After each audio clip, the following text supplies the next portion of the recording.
What's up, everybody? Welcome back. Happy Thirsty Thursday. Thank you for tuning in. For all you guys that are in here every week, thanks for coming back. We appreciate you. Anybody new, just tuning in for the first time, we're Baggers and Brews. I'm Bert. This is George. And our YouTube channel is just what it sounds like. We're motorcycle riders. We got a couple baggers, and we like beer. And our content is just that: motorcycle related, rally related, beer related, brewery related. What else? Anything else related? Now a little bit of product and install related. So again, thank you guys for tuning back in. We got an awesome guest tonight. We're very excited about. George has wanted to get Dan on for a while. So with no further ado, we have Dan from the YouTube channel Gears and Gadgets. Thank you for tuning in with us tonight and hanging out a little bit. What's up, guys? How are you? I'm fantastic. Awesome. Happy to be here. That's cool. What do you? I just had to pull up the live chat here on the side so I can get in on Yeah. If you could follow this live chat, you're The better live than chat us can be distracting. because they can get off topic, to say the least. That's fine. I can go right with them. Sure can. But that's all right. So- They give us a lot of stuff to talk about, so we appreciate that. Speaking of live chat, we got a bunch of folks in here. Hey, Yeah. Marty Porter Sr., he's a longtime subscriber of mine. Marty Porter's in there, and Marty Porter's counting down earlier, 41 days before Daytona. Nice. Hey, Bell. Yep, we got Bell's Rides, another California native. We got Vern Moore, the Process, Iowa Hog Rider, here every show. Corey Moose, Bill the Gray, Harley Fatboy Jr., Dad with a Bike, Dallas Face Mullet, of course, and Ty from Tennessee, and the Military Biker, and Emery just rolled on in. So what's up, fellas? I saw you said the military biker. Yep. Okay. Oh, look, it's the Piney Princess. Who's she? Some hot chick that likes me. There's one of them out there.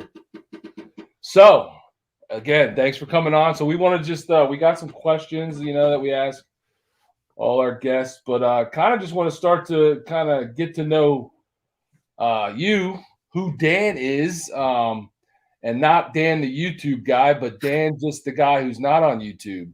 Who is Dan? Yeah, so I'm a 38-year-old construction project manager who happens to have this YouTube channel that I've been carving out for a few years, but I was shooting messages back and forth with you guys. I worked long day today. I pretty much worked from 6:30 in the morning until get home about 5 o'clock at night and carve out whatever I can, family time, and put a bunch of work into this YouTube. So my life is pretty boring, honestly. I just work a ton and do what I can to put into this. But yeah, Harley Fatboy Jr. I'm says I'm young, but I don't feel so young. I feel like an old man. So, that's me in a nutshell. I've been trying to kind of carve this whole thing out, hoping that maybe one day I could live the dream of being a full-time content creator, but that's a little ways away. Let me tell you, you are on the way. Tell us a little bit about your channel, Gears and Gadgets. What do people expect to see when they go over to Gears and Gadgets? So I do everything that YouTube tells you not to do, which everybody tells you to niche down and be like specific to one thing. So it's funny, you guys are Baggers and Brews, so you're kind of bikes and beers basically. And I just decided to go with Gears and Gadgets because I've always been a bit of a gearhead. The bike thing kind of tossed in there. So my channel, you'll see a lot of stuff around my motorcycle. I have a 2018 Heritage Softail, and I just bought a 2021 Ford F-150. So recently there's been a lot of truck content, mainly because I feel like the Harley stuff is there hasn't been a whole lot to talk about for a while up until kind of coming up now. There's some stuff coming out, so I'll probably switch back to that. So my channel is just all over the place. I do I encourage people to do YouTube the way that they want to do it and go against the grain a little bit, because I've watched more people in this motorcycle space start moto vlogging channels, and 3 months later they vanish. And it bums me out because I've seen some good content creators that I think feel like they need to stay in that spot, and they run out of stuff to talk about, so they just kind of stop. But we all have more interests than just that one narrow topic. And that's kind of where I go. I just, anonymous biker. Yeah. I have a sleep number bed video out there that, I'm all over the place. And I love that. It keeps it fun for me. And then the success seems to kind of follow with, if I'm interested in what I'm talking about, people seem to stick around. So yeah, true story. So real quick, Dallas Face Mullet here has a quick question. Where's Gears and Gadgets from? I originally am from Buffalo, New York. I've been in Phoenix, Arizona now for about 5-6 years. Okay. Nice. Yeah. That was kind of like on my list, but you skipped the foreplay and jumped right into the YouTube channel stuff. That's okay. It's all right. He always has plans, and I'm just blowing up his plans. So it's not. We kind of skipped one, and I guess I'm probably the only one from the looks of it. But we usually go around and he's got something there. So what are you drinking tonight? Fat Tire is kind of my go-to. Honestly, I had to stop on the way home super quick and grab whatever I could out of the cooler and get here. I couldn't be on a Baggers and Brews live stream without a brew. So Yeah, stop looking at me like that. Yeah. Cool. So I've got tonight actually I have this one bottle that was a gift to me from George here and his wife around Christmas time. It's an Allagash Nocturna, which is a barrel-aged stout at about 9.5%. So far, so good on that one. Tastes pretty good. I've got Aqua Fresca tonight because I'm still in my dry January, apparently.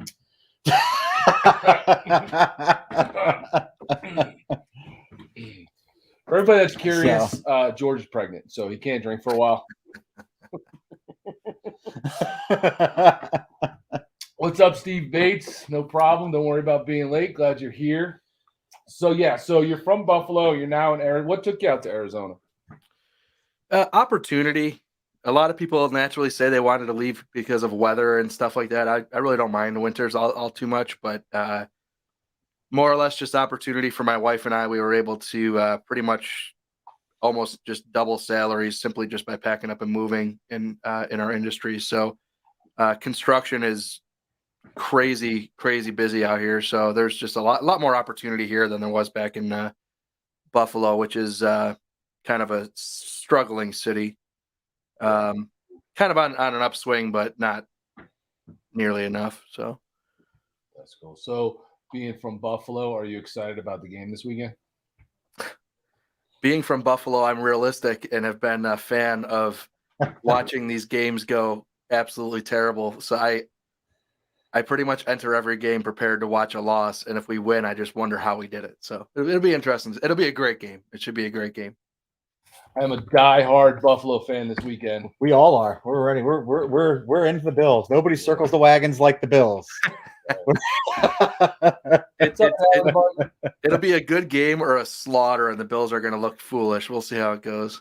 I don't think so, man. I think they're real this year. And yeah, somebody just said Dallas Face Malt said the Bills are legit. Yeah, legit. Listen, I'm a Birds fan. Birds obviously a Steelers fan. Our teams are done, and my team was done in an embarrassing fashion. Join the club. So yeah, you guys got beat up pretty bad too. Yep. So it's I like what the Bills have going on, and I'd like to see them go. Yeah, it would be interesting. I think if the Bills make it to the Super Bowl, if there was ever a victory, I'd have to go back to Buffalo just to be a part of that celebration because, man, that town they need it. They need it bad. Exactly. And, I mean, it would be worth it to go there because when the Birds won the Super Bowl, like I went to the parade, and it was an awesome experience. Was it? So, absolutely. It was it was a great time. And we were I went to the parade. I went to the parade. Oh, yeah. What? Yeah. Went to the parade. We were in South Philly. We were like maybe 4 or 5 blocks, south of Broad Street. I mean, south of City Hall. And, players were great. I mean, they were coming by, shaking everybody's hands, That one dude's a tool. Who's that? The one who has a brother in Kansas City. Oh, Kelsey. Oh, come on, dude. He's a massive tool. He gets up on stage in front of thousands of kids and drops a million F-bombs, dude. That guy's a schmuck. Well, yeah. Anyway, so George started talking about your channel. Now, it wasn't. It looked like I was looking back today, just kind of checking some stuff out. It was a couple years into your channel before you introduced motorcycles, right? Yeah, it was the 2018 Heritage. That's actually the first motorcycle I ever owned. So, yeah, it was kind of an interesting thing for me because I grew up.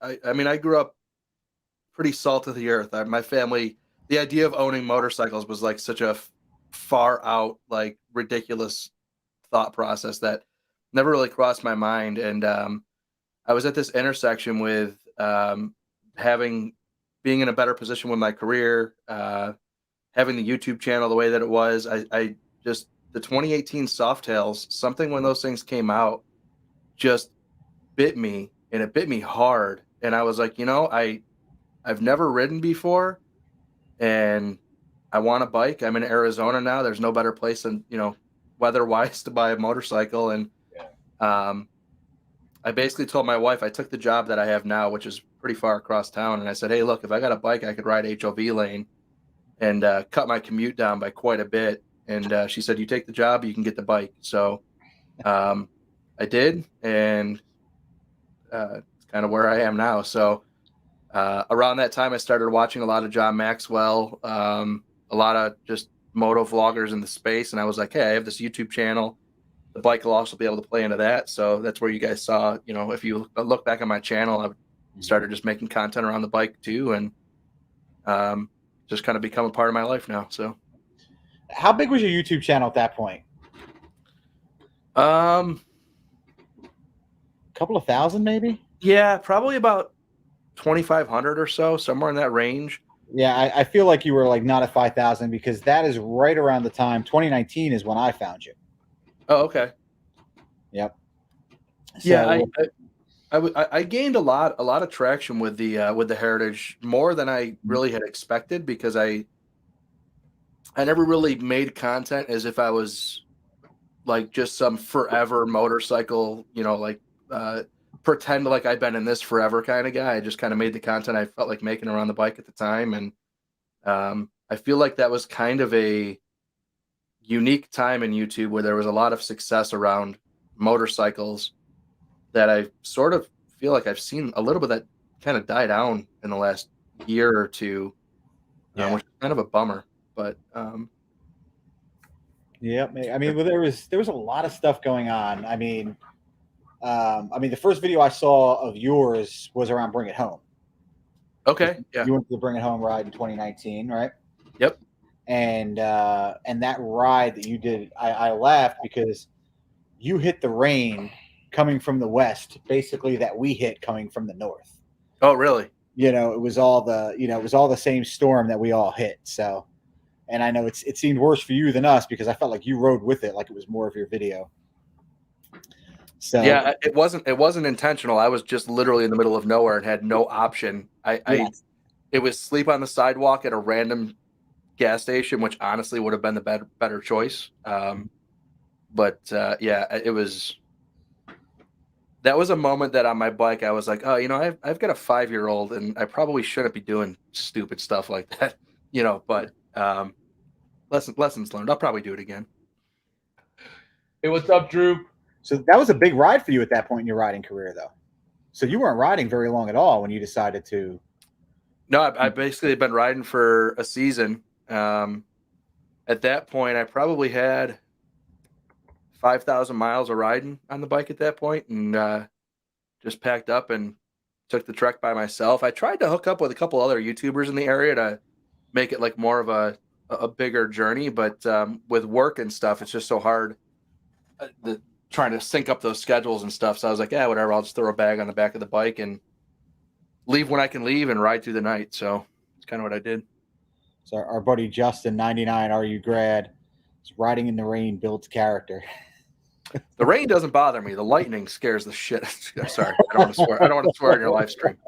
The lightning's that's a different story. Huh. Never really thought about the lightning. I'm really worried about the lightning.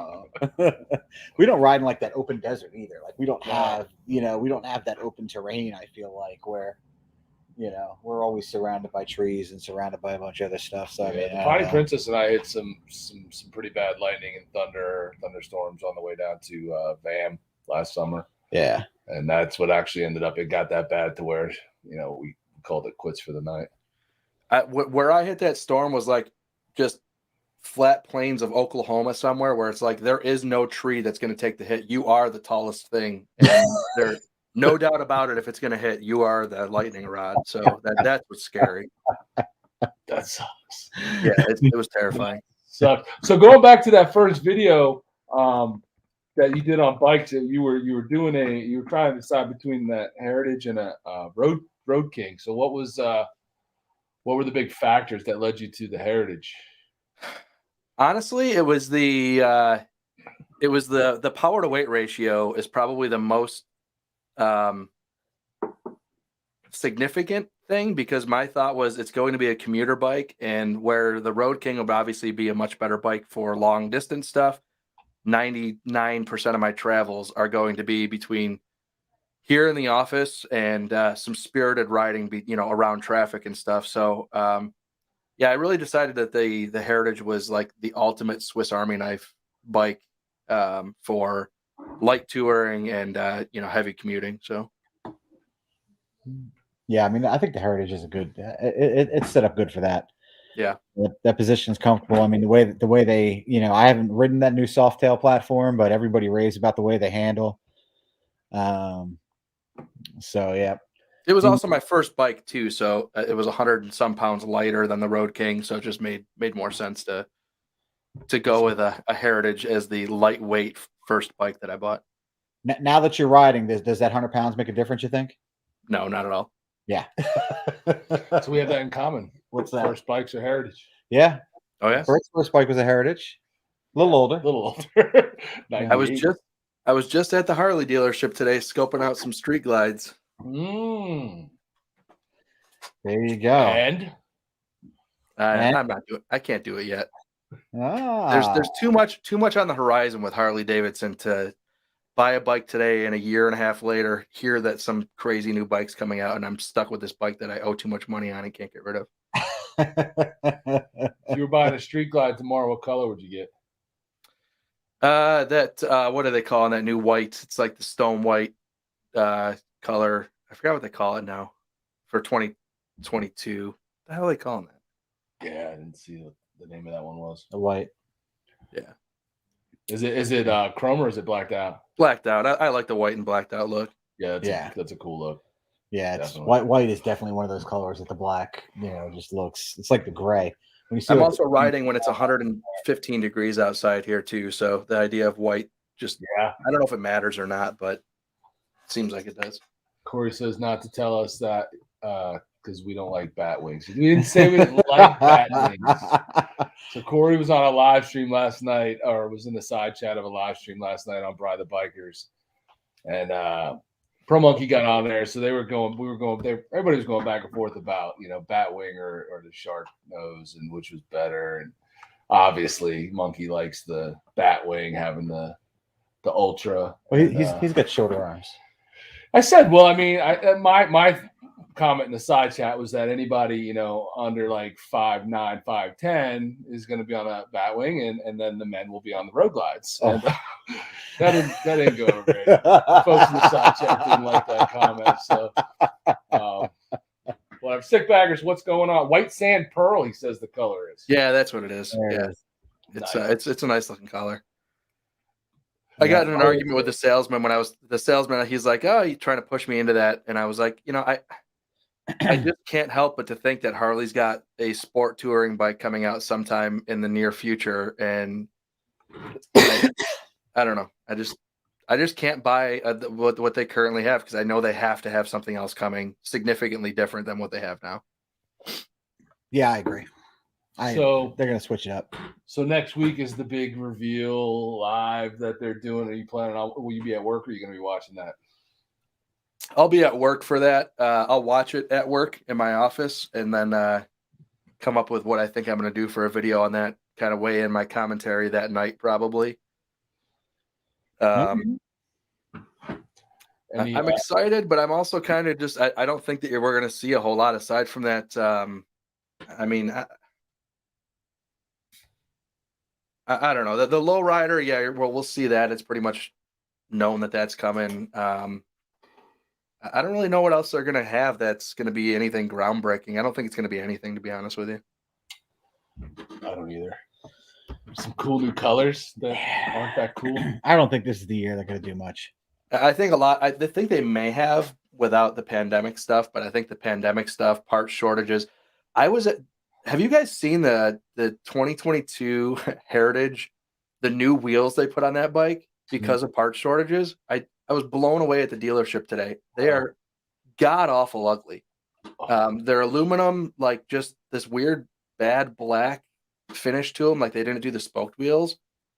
It looks horrible. Really? So you can tell, like, just by the 2022s, some of the bikes, they just put like whatever parts they have available as opposed to what should be on them. Trying to look it up now so I can put it up on the screen if I can find it. The guy told me it was an option, but it was on. They had 3 or 4 Heritages there, and those wheels were on every single one of them. Yeah, I know. The Heritage. I'm gonna see if it's on there. I'm trying to pull it up right now. Yeah, it's the main picture on the 2022 Heritage. It looks so horrendous. Why didn't you just go to their website? Oh, I could do that. Just Google 2022 Heritage Classic. It'll be the first link that comes up. They're all pictures. Yeah. You're a hot mess right now. Like I'm a hot mess. You're I'm like, getting there. I'm getting panicking. there. I'm getting there. You sweating? No, I'm not sweating. Oh, man. Do I smell like I'm sweating? So, did you do anything to your bike after you got it? Any upgrades? I haven't done anything like real crazy with it. I aside from like the DynoJet Power Vision, I've got the tab slip-ons on there. Just some of the Dominion collection stuff I put on there. I haven't gotten into anything too crazy. Just got these 2-into-1s in though. Oh, did you get that Heritage? I do. I do, and I want to see. I want to see if this is share. it. Yeah, let me go to share. Share screen. Window. Where's the window? I don't see the window. Chrome tab. Were you on a Chrome? Yeah, Chrome tab. Go over. There it is. Killing me, Smalls. There it is. That the one you're talking about? Yeah. Oh my God, those look so horrendous in person.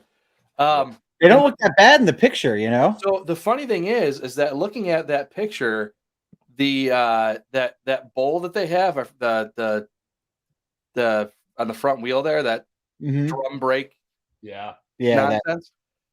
The ones that were at the dealership today, those were the chrome bowls, which against those black wheels just looked so dumb and out of place. But the black. Yeah, I can see that looking really stupid. The black doesn't look horrible, but I just don't think those wheels at all remotely fit that bike. Yeah, it's not. I mean, I like the fatter tire. I feel like the tire's fatter from that picture. And the other one that looked horrendous was the Softail Standard. They have these. What's up, Bronco Ride? These wheels that look like they're like fake plastic almost. It's brutal. So I just think that Harley's either they're cost cutting or probably material shortage. But I got to tell you, I mean, here's the Softail Standard I'm pulling up. I mean, I'm just not into the bike. I mean, that wheel in person, it looks plastic. It doesn't even look like it's an alloy of any sort. It's really bad. I don't like the wheel in the picture. So Bronco Ride in Side Chat said he saw the 2022 Heritage tonight, and the reef blue is a sweet color. Okay. Dave Atwell says he's not a fan. Okay. I don't like the small tank, and I mean this air cleaner that's on this. It's terrible. I mean, it was. I didn't like that air cleaner when it came on the Crossbones in 2009. So that's like an afterthought. That lets you know what they have going on as as parts here. And then they also did that weird. The new wheel on the Fat Boy is bizarre looking. I don't know what there's something. I don't know what's going on over at Harley, but I just don't have a whole lot of hope that the CVOs, there'll be new colors and that'll be about it. Yeah. So Jay Sorsby in the side chat says he's been trying to talk Gears and Gadgets into doing bars for 2 years. Yeah, the funny thing is, so the stock bars on the Heritage, they don't look fantastic, but I've had a history of like sort of back pain. It's never been like debilitating, but just uncomfortable positions can kind of like tweak my back up. And I never experienced that with the stock bars. And I'm just terrified that I'll put something on there and then just be like, well, why did I didn't have a problem with what was on there. Why bother switching them? So I don't know. I don't see the need for it. But when I was at Maxwell's shop, he did have a bike in there, a Heritage, with these Carlini bars that were like really, really good. And I'll do it at some point, just if not for anything but the sake of content. I mean, listen, if you're comfortable, you're comfortable. Yeah, I just don't mind the stock ones.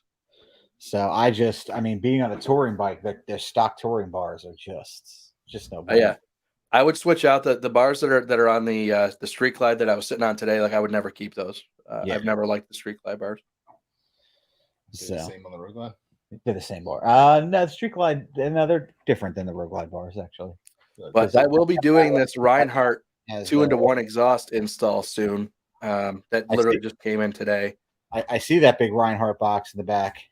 And that is sponsored by a fellow YouTuber whose sticker is hanging around right here, Mr. Maxwell. Oh, nice. Very nice. So there's some news with John about his website selling product now. So, but I have these Reinhardts that came in today, and then I also have the wideband O2 sensors that DynoJet sent me like 2 years ago for a sponsored post. And I've never done a video on them because I just was waiting for getting the pipes basically. And I feel terrible about it. So now I need to make good about a box that's been sitting in my closet for almost 2 years. Wow. So you talk about Maxwell. Tell us about that trip you took. You took a trip down there, didn't you? Yeah, I flew down there almost a year ago. Tried to help him put out some videos, basically. The long and short of that whole thing is John was super cool to me early on. When I first started, I bought my Heritage before he bought his. It was kind of around the same time, and started doing content around it or whatever. And then I ended up meeting him at the Bring It Home event. And we talked for a bit, and then he also came out here for an MMI thing a while ago.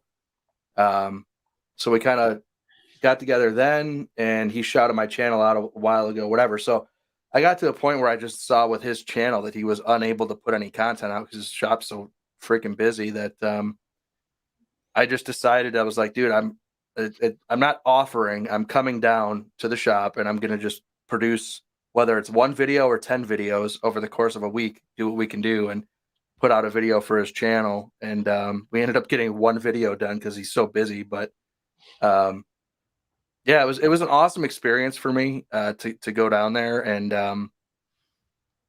I really enjoyed it. I lived in his shop for an entire week, literally slept there. Wow. It was something else. So yeah, it was pretty awesome. So that's pretty much the last. I think he put a couple videos out since then, but I will tell you, I learned that he's so freaking busy. I can see how he doesn't get the videos. So I know, and you know, it's funny. Like YouTubers come and go, and there are people I like to watch, and whatever. But for some reason, and whether it was like because I found him, with 5 things you must tighten on your Harley Davidson. Before that guy had 10,000 subs, I started watching John Maxwell and then watched him literally blow up. I miss John's content. Oh, me too. I think everybody does. Yeah. I think he had a great channel, a genuine channel. You know, it was as good. And you know what's funny is he still grows more than we do. Yeah, for sure. I mean, he's right. He's the last I checked, like I looked at one point, he was like at 175K. He put out like 2 videos and he's over, I don't know, what's he like 215 now or something? I don't know. Yeah, and I'll tell you, the one thing that I don't think comes across on his content, which is good, is how much he cares about the content. Like he does a very good job being a normal, relatable guy. But the conversations that I've had with him, you know, I have no problem just running out to my garage, grabbing a camera and filming myself and doing something on my truck over the course of 8 hours. And then when I'm done, I'll have 6 hours of footage and I whittle that down to 10 minutes. Mhm. John is set the camera up right here for a specific shot. Set the camera over here for a specific shot. Everything he does is with purpose and with a mission to make that video the best that he can. So what I see is somebody who now, like, the level of busy that he is in his shop, he's not capable of just churning and burning content for the sake of doing it. Like that doesn't make him happy, so he's not going to do it. Yeah. So I do see a time and a place when he gets to the point where that shop is built out with enough support staff that he can then start doing some of that stuff again. And I don't doubt that we see a resurgence of John Maxwell sometime, maybe soon. I hope. I mean, well, I'm saying that out of sheer hope that I'm right. Yeah. I would love to see that. I mean, it's you know, Insane Channel had that great, and I don't even really work on my bike, but I always like to watch him work on bikes. You know, Yeah, it's the greatest thing, you know. But what's up, Flying Ride? We got a bunch of people popped in here. Wind Road. The Badgers obviously are in here. Maurice. My Done Life. My Done Life? Did he? Oh, there he is. Yeah. And Maxwell we trust, he says. That's right, buddy. I love seeing all these familiar names. It's awesome. Yeah. Jebba Debba. What's up? Flying Ride. He's a local boy. Yeah. So kind of right. Jersey. He's from that other state. Flying Ride's from Jersey. Yeah, North Jersey. Oh well, yeah. That other state. We consider Jersey kind of 2 separate states. Aussie Bagger Bro, what's up? So we have the North Jersey and the South Jersey. You know, 2 different lifestyles, 2 different cultures. You got that right. You know, I mean, I guess, you know, some say, I mean, California is like that, obviously. Yeah. He says Central. No. Listen, buddy, just real quick. There's no such thing. Yeah, we can't get into the North Jersey, Central Jersey, South Jersey argument, but Central Jersey does not exist. Doesn't exist. State's divided in half by 95. Your Giants, Eagles, Flyers, Devils, pork roll or Taylor ham, buddy. There is no Central Jersey. So Dave Atwell's in Arizona. Whereabouts in Arizona are you? I'm just east of Phoenix. Where you at, Dave? I'm pretty sure Dave is close. Not that you want to meet Dave. He's kind of a weird dude, but Dave's a great guy, and you know what? He's a good dude to ride with. He says Central Jersey is the base. He's a really good dude to ride with. He's a good leader. Oh, he's Buckeye. He's way the hell out there. Is it Buckeye? Buckeye. I don't know. Buckeye. Never heard of it. So I did the landfill out in Buckeye. All right. Just doing a job out there not too long ago. It's actually beautiful riding out there. It's about 45 minutes west of me. Okay. Well, he is. What Harley dealer are you working at out there, Dave? I know he's at a Harley dealer as well. So I forget. He was doing an internship, and I believe he's now waiting for the school or something like that. To take the school. Waiting for MMI. Yeah. No laws out there.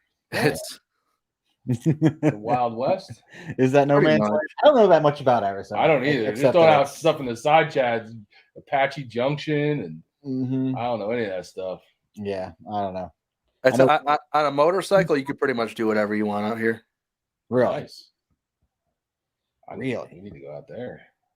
So your first, I remember your first motorcycle that blew up, video that kind of what I would at the time blew up. I don't know where it's at now. When the Indian Challenger came out. Tell Yeah, me, that was like, a just good tell us one. like what that Challenger video, that one video, like did for your channel at that time. It went nutty. It was like a few thousand subscribers I picked up off that video, probably in the matter of like a week. Yeah.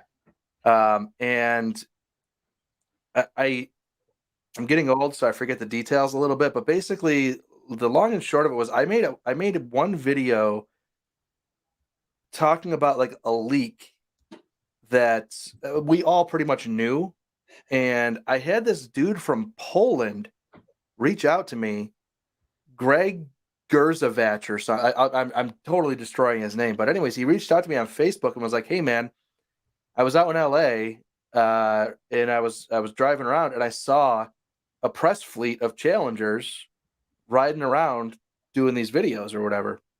So he sent me these videos, clips of the Challenger, like no joke, 2 days before it came out.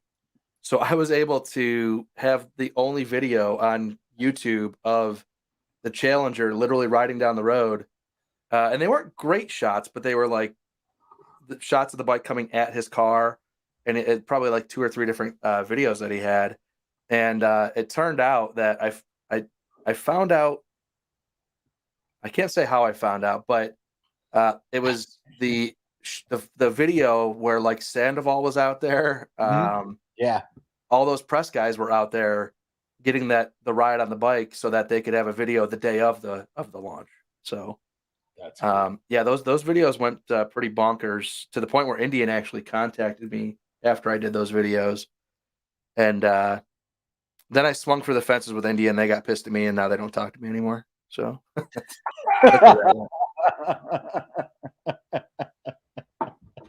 Yeah, I remember that video came out and I'm like, how did this guy get this stuff? Like, and it wasn't that you were a huge channel at the time. You were, just the right place, the right time, and some Yeah. guy from Poland who decided to reach out to me because he saw my video. And it's a big part of this YouTube thing, is just being there and not giving up. And those, if I have 2 or 3 lucky breaks out of 100 something videos I do a year, I'm happy with that. So Yeah, I mean that's we had one last August that it was like all I just chuckle because like all the work that you put into videos and editing videos and everything that goes into that. I know where this is going. Bert goes live at Sturgis, and I don't know, like 300 and something thousand views later, we. It wasn't that riveting. It was fun, but it was just a live from a rally. I mean, Yeah, it was a it's lot. Sturgis, everybody loves Sturgis. Everybody wants to see stuff on Sturgis. I thought you were going to talk about the 3 fat guys in lawn chairs. Oh, 3 fat guys. Listen, that was one of the first ones that, for us that was blowing up. That was the first video. And we were, obviously we were not a big channel then. I think we were under 1,000 subs at that point. And we did the video that, is Sturgis canceled? And we butthurt, you butthurt like 8,000 people, and it was like your thumbnail before noon. It was your thumbnail that sent everybody ballistic. So yeah, the people they struggled with the question mark. Yeah, they thought we were actually saying it was canceled, and I just chuckled because we'd never really put out a video that was just us, sitting there talking to the camera. It was ride footage and it was talking intermixed, and we never, did basically like a talking head, video. And to have that be the video that, was the first video to hit 10K for us, I was just like, well, it's shaking my head. Easy to piss people off on Facebook. So I shared the video when it came out that morning. I shared it on a whole bunch of motorcycle, pages and groups on Facebook. And then next thing you know, you could see the numbers just freaking going crazy. And the hate mail we were getting I was getting attacked because it was from my personal Facebook page. I was getting beat up on Facebook about not knowing what the hell we were talking about. It was rough. It was rough. The best videos are the ones that you put, like, I mean, I put, there's a lot of videos that I put a lot of time in, and there's different reasons for it. Like some of it's I guess you'd say like creative desire to put effort into a video. Others are like maybe sponsored content, or even like I've done some tonneau cover videos on my truck where like I'll spend way too much time doing these videos, but it's because I'm doing it from the perspective of somebody who I know is going to watch it and what they're going to want to see. So I'll put that time and effort into it because I know it needs to be there. Those videos sometimes do good. They usually don't. Best ones are when I come in here, literally like I'll get home from work, sit down, eat some dinner. My daughter will go to bed. I'll come in here and have no agenda at all, and like just randomly think of something and yammer off for 25 minutes to myself in this room about some nonsense, cut it down to 10 minutes. And those videos do the best because it's like just you talking about something you're passionate about. And those videos, people seem to just watch. They connect with, and they watch them for a long time. Yep. It's not like your usual like little 3 or 4 minute watch. You'll get double that watch time. On some of these videos. So speaking of truck, 99 RU grad in here, are my buddy in the chat. He works for this company with the big blue oval, the Ford company. And when you put out like that first series of videos, I was sending him the links. I was like, Justin, check this guy out on YouTube. Check this guy out on YouTube. Do we love it now? Do we hate it? Have we fallen in love with it?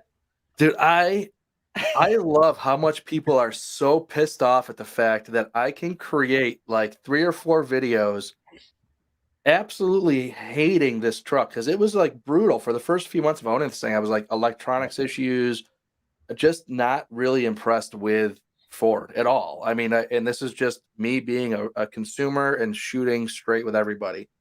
Well, then, they change out a computer module. I'm still dealing with like weird issues and stuff, but like now I can kind of revisit the truck from a fresh perspective. Like, okay, they fixed a bunch of the issues are fixed. And there's so many people out there and it blows my mind that just feel like if they say they hate something, they can never reverse and come back and revisit. Like, if you hate something today, you better die on that hill for the rest of your life. And it's just funny how people in the comments just cannot come around to the fact that somebody can change their mind based on new circumstances that didn't exist when they recorded a video 2 months ago. It's like things change, man. I don't know what to tell you. So yeah, I'm having a much better experience with it now. It's certainly not perfect still. There's a lot of room for improvement, and I'll just blow with the breeze. If the truck breaks down tomorrow, you'll see me on the side of the road MFing that thing up and down and having it towed off the side of the road. But if it's a good experience, I'll continue making good content. That's just kind of how it works. So I'm not paid by the brand, so I'm going to say what's real. Yep. So yeah, there's Justin threw up a comment. No problems happen. How a company deals with it matters the most. A bad dealer can ruin a customer, and it's that is so true, because the companies, just like Harley, all these dealers are independent. So Ford proper, Dodge proper, Chevy proper doesn't always have control over what they the customer service that you get. Yeah, Moose in the comments here. Doesn't Arizona have a lemon law? One bad apple doesn't spoil the bunch.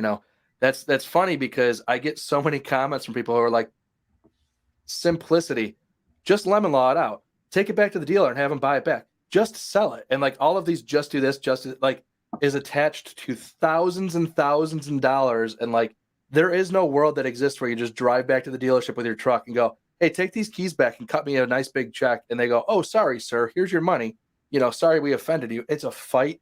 It costs you time, money, and you never come out ahead in those situations. So I get a ton of those comments from people who are like, just do this, just do that, which is tied to these thousands of dollars decisions, which is kind of funny. But. Yeah, it's and what people don't understand about, just talking about lemon laws real quick. Lemon laws are complicated. There are a lot of different things that, a vehicle or any vehicle needs to qualify for a lemon law. I had a car, and it was a Ford years and years and years ago. I know Justin remembers this Ford, and it had a transmission. They called it a rollover noise. Transmission rattled in third gear all the time. I mean, it rattled and it was loud, and they called it normal behavior because they didn't issue, and they never issued a recall. Well, come 30,000 miles, I lost third gear. They replaced the transmission, but still, like, you had to deal not only with, that transmission rattling that whole time, but then being the car being down to replace the transmission with, just under 30K. That being said, I'm in an F-150 now, 171,000 miles, and it's been good. What year is that? 2014. But 100. What motor you got? The 302. Okay.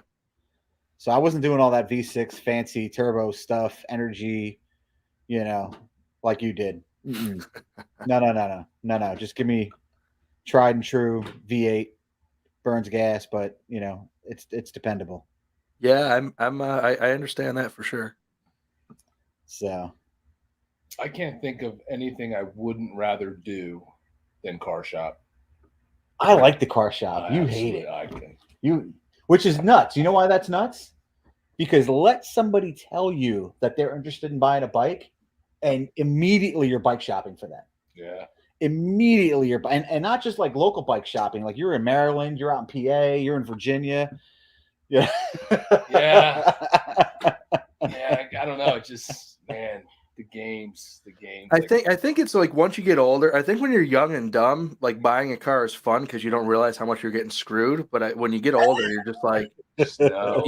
you walk in the door, and I just look at these salespeople, and I'm like, let's just not do this. Let's just tell me what you want for it. I'll tell you if I'll pay that. And, like, let's not play these stupid charades. Skip all that. Yeah, they don't know how. They don't.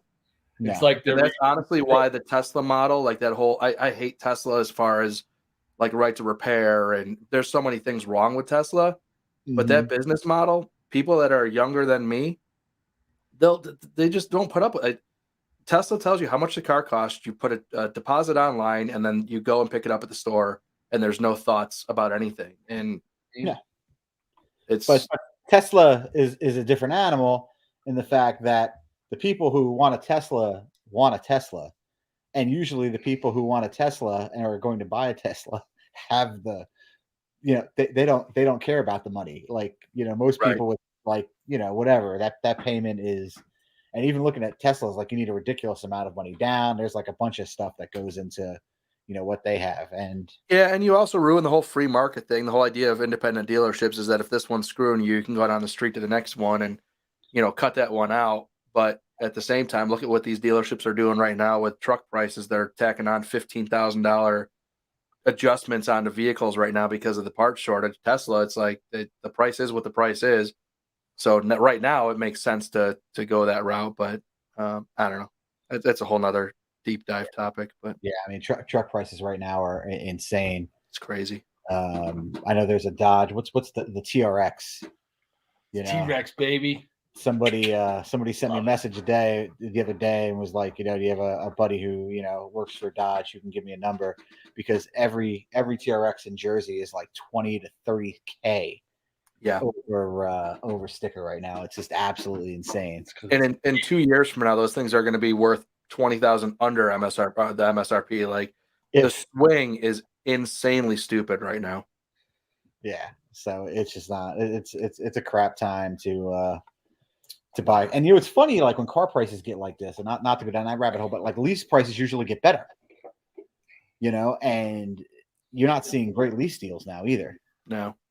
So it's yep, gotta love the inflation tax. Dad with a bike says he had the best experience buying his wife's Tesla. Really? I really haven't heard anybody complain about buying Teslas. I've heard people complain about the Tesla, but I really haven't heard anybody complain about the process. Yeah. I also don't know anybody who owns one, so I guess I don't either. Yeah. So in the spirit of creating content, are you ready to trade that in and get a new one? What, the truck or the bike? The truck. No. Need content. I have this like struggle, right? And I've come to this realization kind of lately. And if you watch some of my content, I'm having a hard time. I am no doubt your average guy, right? Like, just boring 38-year-old dope or whatever. And I went out and bought this truck, and I'm playing with some fake YouTube money, which is difficult, right? Because you start getting to a point where I have a good job that pays me a good salary, but that on its own puts my family in just a very average middle class income bracket. We're just normal people. Right. I can say it here because I did a video on how much I made last year off YouTube. I had an extra 30 grand to play with off of YouTube money. So I get to this point where, like, you talk about the truck, right? I went out and bought this F-150, optioned up to like 65 grand. And I kind of didn't think about it, but now people in my comment section are like, oh, like, it looks like I have more money than I really have, because I kind of do. But I struggle with this because, yeah, I could have gone out and bought a TRX, and I almost did. So I'm like, for YouTube, that TRX, like in Arizona, I could just kill it. Yeah. But it's also not me. So am I just becoming like the average then YouTuber who's starting to just flop super expensive things to trick the average viewer who doesn't realize that, like, it's all kind of fake? I just feel like there's a lot of fakeness on YouTube, and I kind of don't want to become that. Like, you watch Whistle and Diesel, I'm sure people here know who he is, just destroying stuff for hundreds of thousands of millions of views, generating a boatload of cash. And I'm like, it's just kind of, I don't want to start destroying things that your average person can't afford and making people be like, wow, what a prick. And I feel like if I trade that truck in now, it's like, oh, here goes another YouTuber who every year is buying a new $70,000 pickup truck because he gets to write it off Section 179 on his taxes. People don't think this. There's so much behind the scenes nonsense that goes on with all of this YouTube success, I guess you'd call it. And I'm just I'm not even at the door of it yet, but I've seen enough into it to see through all of it. And I'll probably build my truck up a little bit to what I normally would do and just try to keep it normal, I guess. I actually just turned down a 6-inch lift kit today that I could have had fully sponsored on my truck. And my response to that was like, I'm not a 6-inch lift kit guy, and my content is going to come off that way. Like, I don't want to be the guy who did it because I could. So I don't know. It's an interesting world, man. This YouTube world it's bizarre.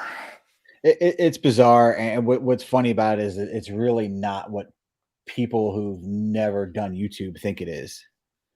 It's like like people say, well, it must be nice to get sent free stuff. Well, we put hours of videos together for the free stuff.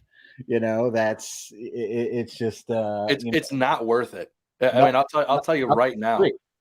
The money that you get in revenue from that free stuff that you got, the free thing you got, if it's worth a few $100, for the few $100 you might make in ad revenue, is it worth losing an entire Saturday of your life to get that thing? Or would you rather just plop the cash down?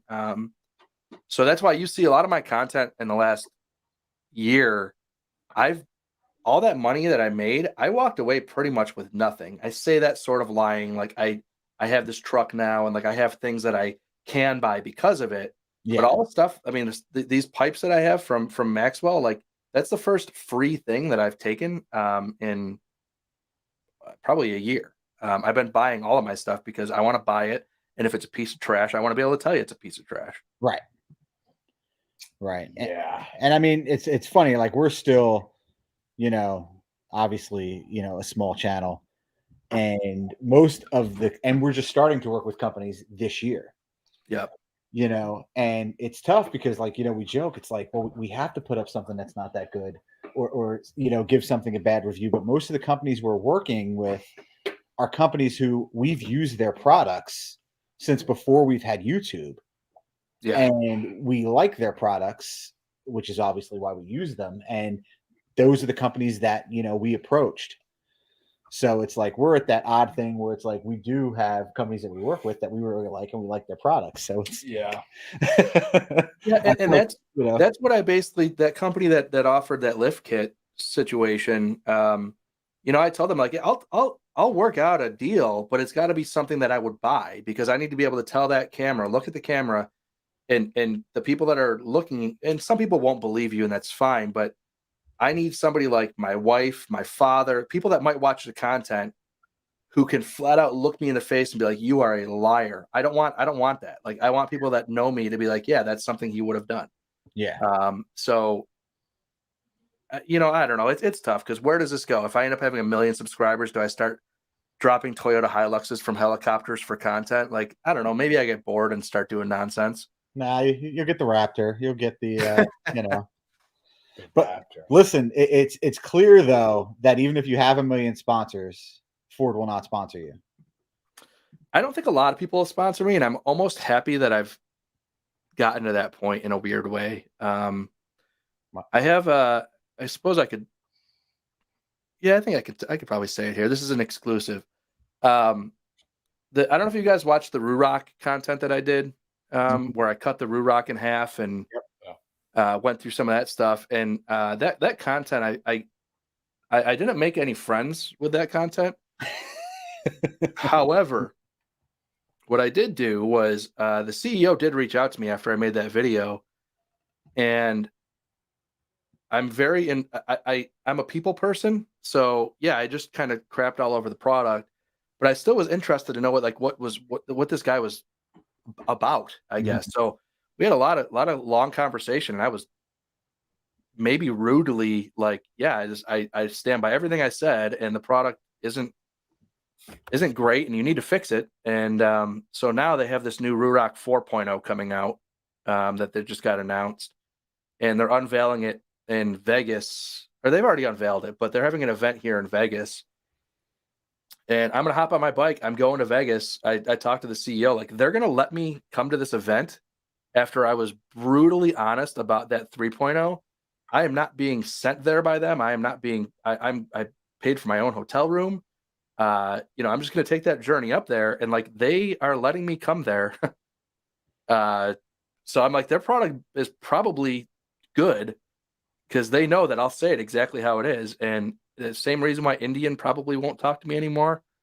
I don't know. I have no problem saying it how it is. And if brands want to support me for it, great. If not, whatever.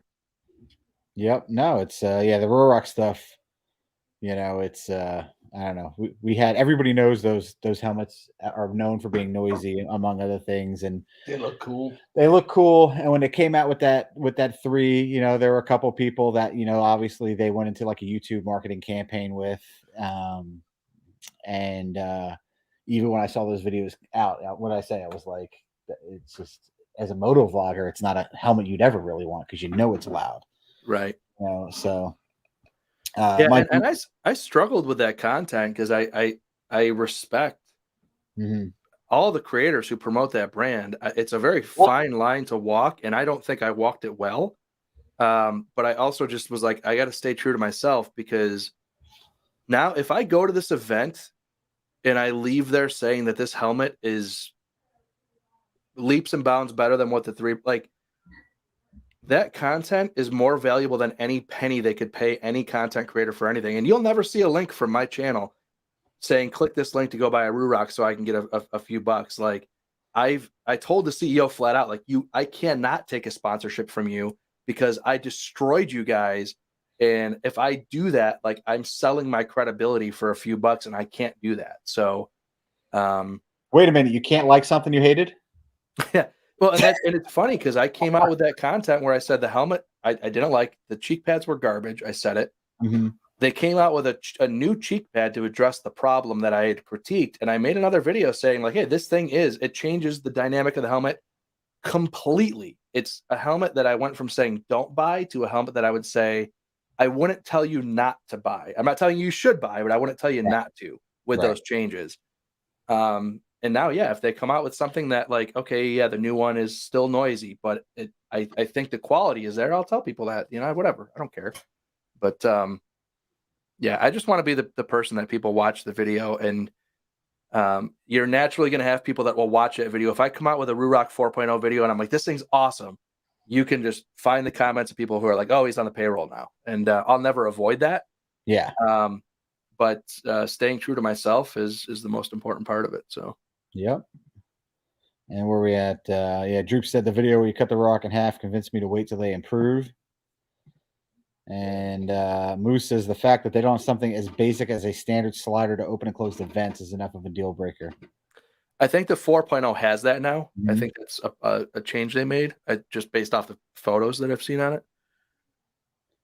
And here's Dad with the bike says, I had a similar challenge with the RUROCs from the 1.0 through the 3. If Gears and Gadgets says the 4.0 was good, I believe him.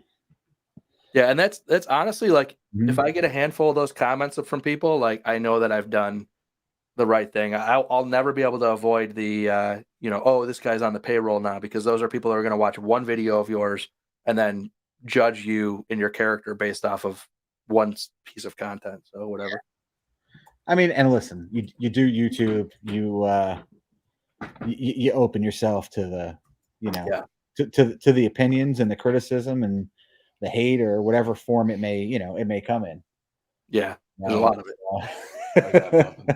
He's got nothing. Bert's my hater, commenter, answerer. It gets tough. It gets tough after a while. He loves it, man. He loves it. I don't love it. I just can't not. I just look at these people and I just shake my head and I'm like, you know what? I'm not responding to you. And sometimes he can't, even if it's a simple, do you feel better now? He can't let it go. I swear there's people who open up the YouTube app with veins already popping out of their head. And like the first video they watch, they're just like, like just angry people. And you're like, man, you are taking this YouTube thing way too seriously. Yeah, you're kidding. You're that dude that hating on us last week's live. Oh, remember that? Because we were talking about sneakers and shoes, Crocs and stuff. We were joking about it. And yeah, we were joking about it, but we were talking about basically what you ride, because he likes to ride in shell tops or boots, and so do you. And Chucks. The comment was, and it was with Steve from Sick Baggers, and he said the guy said he wants to talk about bikes, and these guys want to talk about shoes. I think he calls us losers. Losers or dorks. Hey, Moose, thanks for the obligatory. I'm a sellout. I appreciate that. Where is he at? I saw that comment come across. Makes me feel right at home. Makes you feel like you're reading your own comments. Yeah, exactly. Except for they don't apologize right after it. I'm telling you, man. I am telling you. And yes, Dallas, George wears Crocs. I'm wearing Crocs right now. Love the Crocs. Do you wear Crocs? I don't wear Crocs. I don't think. But I also don't hate on Crocs. I don't care. See that? Bert is not a fan. No, can't do it. No, moving on. Moving on. I'm trying to figure out. We got Rob and the lady biker in the side chat. Talking about being down under. I'm trying to figure out if I missed something. Here it goes. What? Nothing. No, go ahead. Hold on 1 second, guys. What's that? What is she in? Is she in Australia? What I don't understand what she means. Oh, is she? I don't know. I'm hoping she answers, because I must have missed that, and maybe I'm a bad follower if I don't know. Moving to Australia. Okay, I missed that. Has that been in your recent stuff? Because I didn't. I'm sorry, I didn't know that, and that's crazy. What prompted that? Man, that's Bronco rides in here. Have you been in here the whole time? Yeah, he's been here a while. Well, he comes and goes. He tries to act like he's in here the whole time So yeah, he'll like drop a comment and then he'll go do something else for like a half hour, and then he comes back and drops another comment. Hey, I'm not gonna lie. I'm like a serial, like taking a dump, see a live stream, chime in like, "Hey, I'm here," and then go back to the living room and bail out. So, Noel, thank you for the super chat, and thank you more for subscribing. Appreciate it. Yeah, heck yeah, that's cool. I can't believe Robin's moving to Australia. That's a big move. Not a huge change. I mean, from California to Australia. I mean, it's still the same. Well, if she thought she didn't have freedoms now, wait till you get there. Holy crap. So yeah, Broncos is back in 30 minutes. back in 30 I minutes. saw that. We took Bronco ride to his first rally. Yeah, we did. And that was fun. That was a good time. It was fun. It was fun watching him at his first rally. Yep. We got him pretty banged up. He did get pretty banged up. Oh man. So where are we at? So Bring It Home, like there were a lot of people we didn't meet at Bring It Home. Obviously, you were one of them. Because I didn't know one, you didn't know us because we were tiny. We had like 200 subscribers. I was still tiny at that time. Yeah. Yeah, we were tiny. How was that experience for you? Tell us a little bit about that. Being one of I tell you, for me, it was there was a lot of personal, like just really awesome moments there. From just taking that adventure on the bike myself. Not that it's like a huge deal, but just kind of setting out into the what was it, 2,000 mile, or I forgot what it was, 2,500 mile round trip journey or whatever. So there was a lot there. It's a long trip to take by yourself. But it was good. I learned a lot about myself at that time. And then just getting there, I was new to the YouTube space. I say that, but like I was new to being serious to the YouTube space. And I was at that point still very much just trying to watch and learn other people. And meeting John there and stuff, it was kind of just a lot of seeing creators that made me realize that, like, oh, I can just be myself. Like all these people are just regular people with cameras and stuff. And I think at that point I was still kind of idolizing a lot of larger creators. And from that trip forward, I sort of stopped doing that, where I was just like, oh, it's kind of nonsense. So, and then a big part of that too was just being new into the Harley world, learning a lot about being in that large environment of other riders, and just seeing how awesome, like there's no bad apples in an event like that. Like it's all just good people out just enjoying their bikes and each other. And I don't know, I just really learned a lot about the culture, I guess, at that point. It just kind of made me realize why I had a Harley, I guess. Everybody always says like I'm not the kind of guy who's going to go hang out like a hot dog barbecue at the Harley dealership kind of thing. Like that stuff to me is, I have no interest in the dealership events. But that event was like, I just learned a lot. So it was pretty cool. So yeah, I sat back and watched a lot. I mean, aside from, if I was really in the presence of a creator that I knew at the moment, I would kind of say, hey, what's up? But I just blended in to the rest of the fray and saw who I saw, and just kind of was a fly on the wall for that event. And I loved every second of it. So, yeah. I mean, that event was the first time we met anybody else from YouTube. Well, we didn't even know, we didn't know we were going to. Listen, we didn't expect to. I mean, and I don't know if you know the story. Like the whole reason we started the YouTube channel was basically to document that event. And I didn't really, so we'd have it for us. I didn't really expect it to go necessarily much beyond that.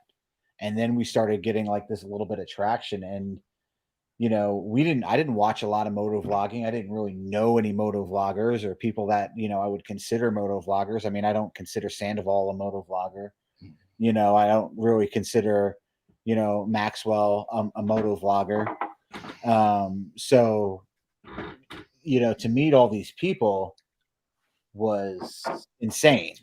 I mean, we didn't know, like the whole YouTube community of moto vloggers that were out there was just, we never expected that.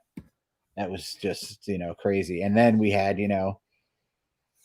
some videos after that get traction, and found a lot of, I found a lot of YouTubers because of that event. Oh yeah. I mean, there were guys like, obviously you, Smokes Logs was another one that I never heard of before that event. I mean, there were a number. Rusty from Tennessee. Oh yeah. Was another guy. I mean, we met a lot of people, and it was just, it was cool. And we got there early because we were like, we're gonna get there early and we're gonna, go through the course early, and then we'll be out of there kind of early, and then we go do our thing. Well, that if you were there, that didn't happen, because the people who got there early got moved. Yeah, went went second to last, Yeah. basically. Not totally last, but pretty damn close to last. So yeah, that was something else. So yeah, we were like, if you were looking at the airfield, we were on the right side. We were like 11 rows in on the right side, near the check-in tents. Yeah, right near the check-in tents. So I wasn't far from you guys then. Wow. Yeah, I was in the same side. I probably got there like 7:30 in the morning, something like 8 o'clock in the morning, something like maybe like. We were real close. Yeah, I think we might have been a little bit before that. Yeah. But yeah, it's that's another thing too. I learned a lot of, not necessarily at that event, but just even like now looking at the live chat and stuff, like it's so awesome to see all the same names and recognize all these people as like supporters of mutual channels and stuff. Like the motorcycle community. I don't say moto vlogging, but the motorcycle community, Harley community in particular. I'm sure Indian probably has a similar type of thing, but the motorcycle themed content and subscribers and supporters on YouTube are a million times better than any of the truck stuff I've ever done, by far. Like, not even a doubt about it. So yeah, I always say the money is in the truck stuff and the people is in the motorcycle stuff. Yeah, I mean, and I know people, who've done Jeep channels and that type of thing, and yeah, I think there is probably more YouTube money in that. But I mean, the community, I feel like the motorcycle people, like, they watch, especially like Andrew said, the Harley community is they watch YouTube, and a lot of YouTube. I mean, we watch a lot of YouTube. At least try to. So I don't feel like other genres maybe necessarily do, and watch a lot of channels. I mean, when I go into a live chat, I was in a live chat on, I think it was Harley's Diners and Rides last week, watching, because Winroad was on there, and it was a lot of the same people that are in our live chats. Yeah. So it's cool. I watch a lot of live. And I have a question for you guys. Same group. Uh-oh. That's right. Do you notice, and I'm going to ask this question straight up because I subscribed to YouTube Premium or whatever it was several months ago. So I've had this like conspiracy theory sort of, I guess. But when you're watching YouTube videos, and I'd be curious to know the comment section, does anybody ever see advertisements from Harley Davidson or Indian corporate commercials run on YouTube? I have seen Harley commercials. I don't see them often, but I have seen them in the past. I'm just trying to let these comments fly through here a little bit before I get too far down my my web. There's going to be a little bit of Mike with a bike canceled cable 8 years ago and can afford a bike. I got a horrible memory, so I don't think I've seen. No.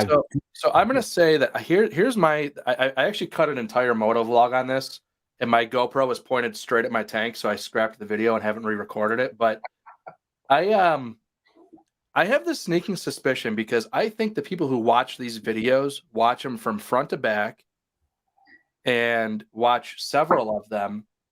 And I also think that that's why you saw a lot of like the John Maxwell explosion in 2018 around the 18 Heritage or 18 Softail line that came out, is because I think Harley was advertising and pushing that product line back then on YouTube. But I have this like weird feeling like the corporate brands are no longer putting ad revenue into YouTube, which then is causing YouTube to stop surfacing these videos so much because they're not generating money into the machine. So you still have all these content creators that are producing this great content. You have all this huge bunch of people that are watching the content, but nobody's running enough ads against it for YouTube to surface it. Because I just feel like I've watched a lot of channels in the last year, 2 years.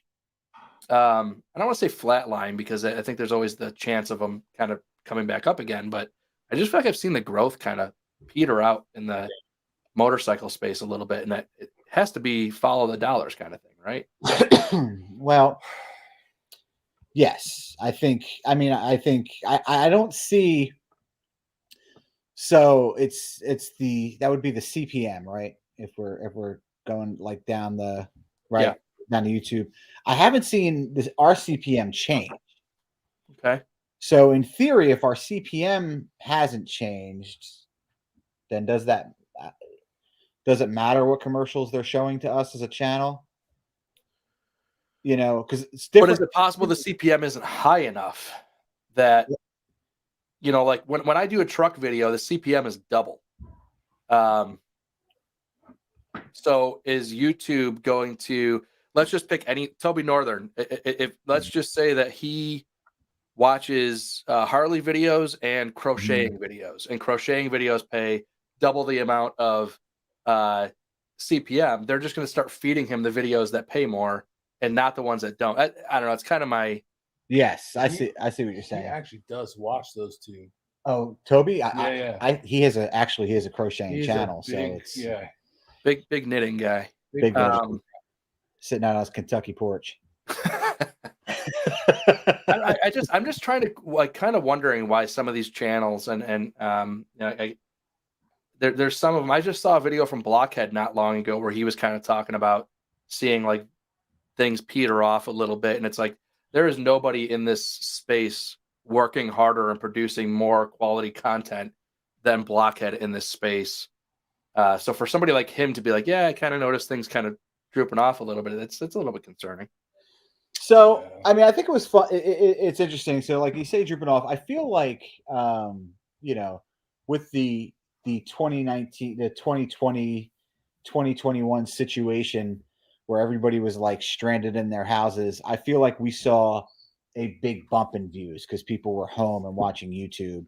And now I feel like people are getting back to work a little bit and people aren't watching as much YouTube. There were a lot of channels that complained in September, October that their views were down. Right. And some of them were big channels. And, Blockhead, if we're talking about Blockhead was one of them.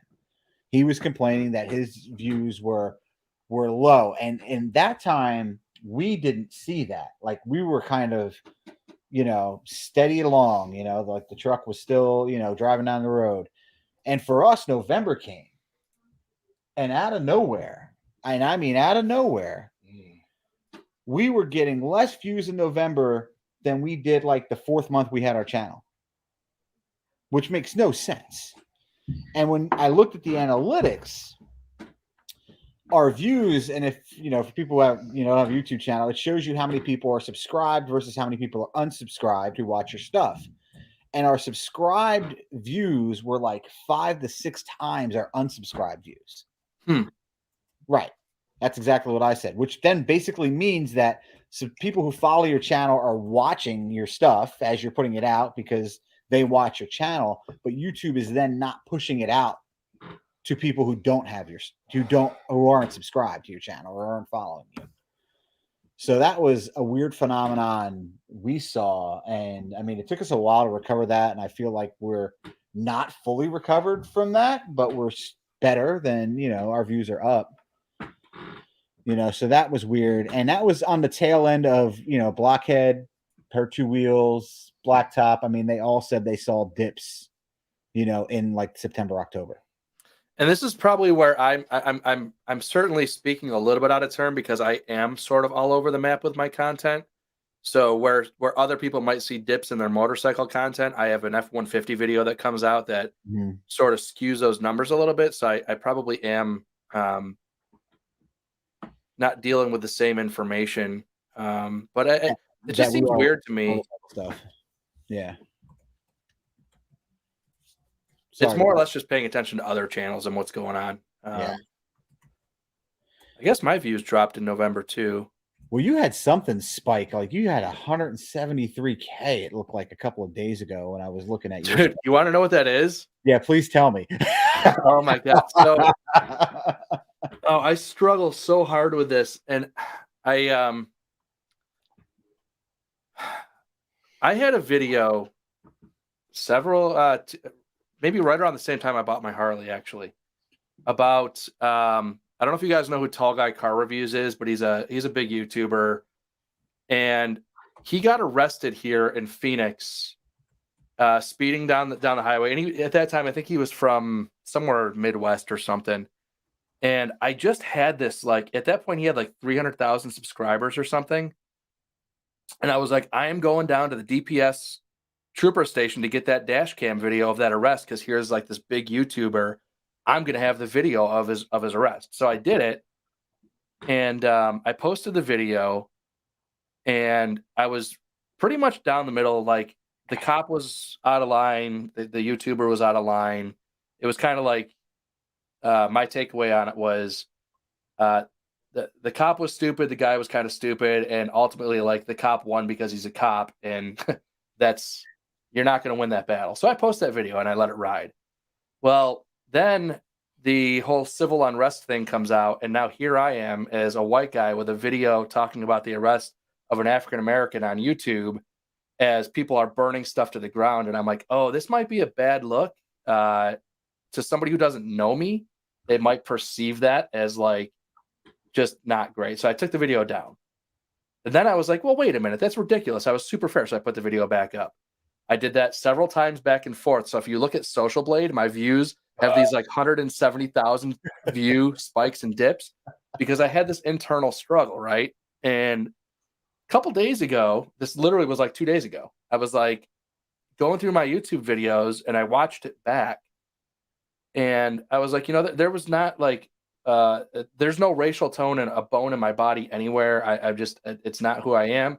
I was super fair in the video. I watched it back and I was like, you know, I can't run scared like that. So I put it back. I just made it public again. So then there's like this massive 150,000 spike video.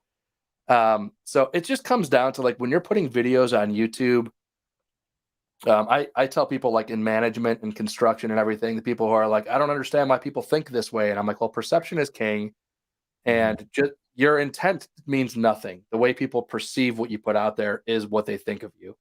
So that video in particular, where I was like, I don't want to ride somebody else's fame, success. And so I just struggled with it, but now I just put it back up, and I'll probably make another video sort of talking about that to address that weirdness. Cause I don't know. In today's world, I don't think we should shy away from it simply because there's one guy was white and one guy was African-American, and, you know, you're not going to say something because of it. It seemed kind of nonsense. So there was a lot there that I was trying to just unpack internally. And now you see my view counts jumping all over the place. So yeah, I was looking at it, I was like, he hasn't released anything that makes sense that to have that number, you know, and, you know, on TubeBuddy, like, that number is real. Yeah, it's literally just it's the difference between making a video public and private. To as soon as you make it private, that those views disappear from those services that are harvesting those things. So it was like I said, it's just more of an internal struggle and trying to be responsible about, I guess, what I'm putting out there, and making sure that it's representative of who I am and stuff like that. So Rocker Ride says he blames TikTok. I do too. Are you a TikToker? I am not, but I have a brother who lives in China who works for TikTok, so I have to, by default, like him. I didn't see that coming. I did not see that. I have a brother who lives in China who works for TikTok. I do. My brother works for their parent company. So listen, if your brother could do anything for the Baggers and Brews TikTok, we He hasn't done anything for my TikTok, so I never in a million years want to have a successful TikTok. I have it because I feel like I have to have it, and the last thing I want is to become a TikTok person. I hate TikTok. TikTok.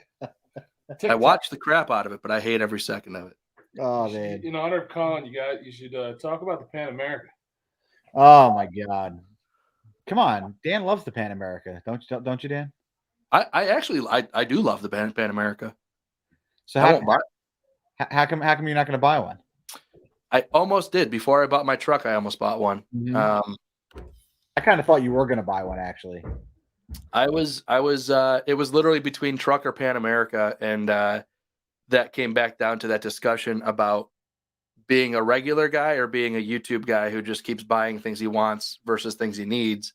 And I still am a construction project manager who needs the truck is more like a day-to-day thing. The motorcycle is more of a fun on YouTube thing. So made the practical choice and went with the truck instead of the Pan America. But I still am waiting for that Revolution Max to end up finding its way into a bagger, and that's the bike that I'll buy in 2057 when it comes out, when it's no longer cool. With 2057. Listen, I mean, I just bought a bagger, 21, and I love it. It's got the 114. I love the engine. It's my favorite Harley engine to date. By far. I had the 107. I thought, I went from a Crossbones and a 96 twin cam to this 107, and I'm like, wow, this should be a big jump in horsepower and feel. And it just wasn't. And which just never made sense to me. I mean, it had more power, but not what I thought it would have, And then I went from this 107 to the 114. It was like night and day. Yeah. Night and day. This is by far my favorite engine, that Harley's ever made. And I have this whole theory with Harley engines that probably hold zero water. But I think with every engine platform they put out, whether it was the Evo, whether it was the twin cam or the M8, I feel like all of those platforms have a displacement that's kind of like the sweet spot for them. Like with the twin cam, it was the 103. And Bert's on a 103. What? I am not. You are too. All right, I am. And I think that's one of the best twin cams they put out. It's got a fair amount of power. It sounds amazing. And the same thing with this 114. I think this 114 is going to be the sweet spot for the M8. And it's Tory Midwest says he loves his 103. But yeah, I've seen people talking about like the larger motors, like they're going to upsize them from the 114 to what is the next one, the 117 or something. There's a 117, and most of the performance guys are throwing 131s in there. Which is there anybody who's put a 131 in who hasn't had a problem with their engine? Yeah, I think I can see him. I don't see him putting that 131 in a factory bike ever.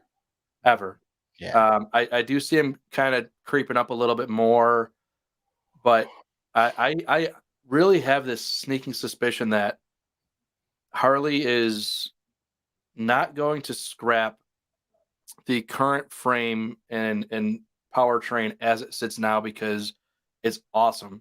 That 114 on any of those touring bikes it's just an amazing platform, and you have purists that will, if you were to just get rid of that and say like, oh, here's your Revolution Max Sport bagger, you would lose a good amount of people. But I think if they come out with whether it be under the CVO line, which I don't know if they would do it that way, or just a separate sport touring bike with the Revolution Max with an aluminum frame, the stressed member whole thing, and just came out and crushed the Challenger, that a lot of people with 5-year-old or older touring bikes would be running to the dealership for that bike.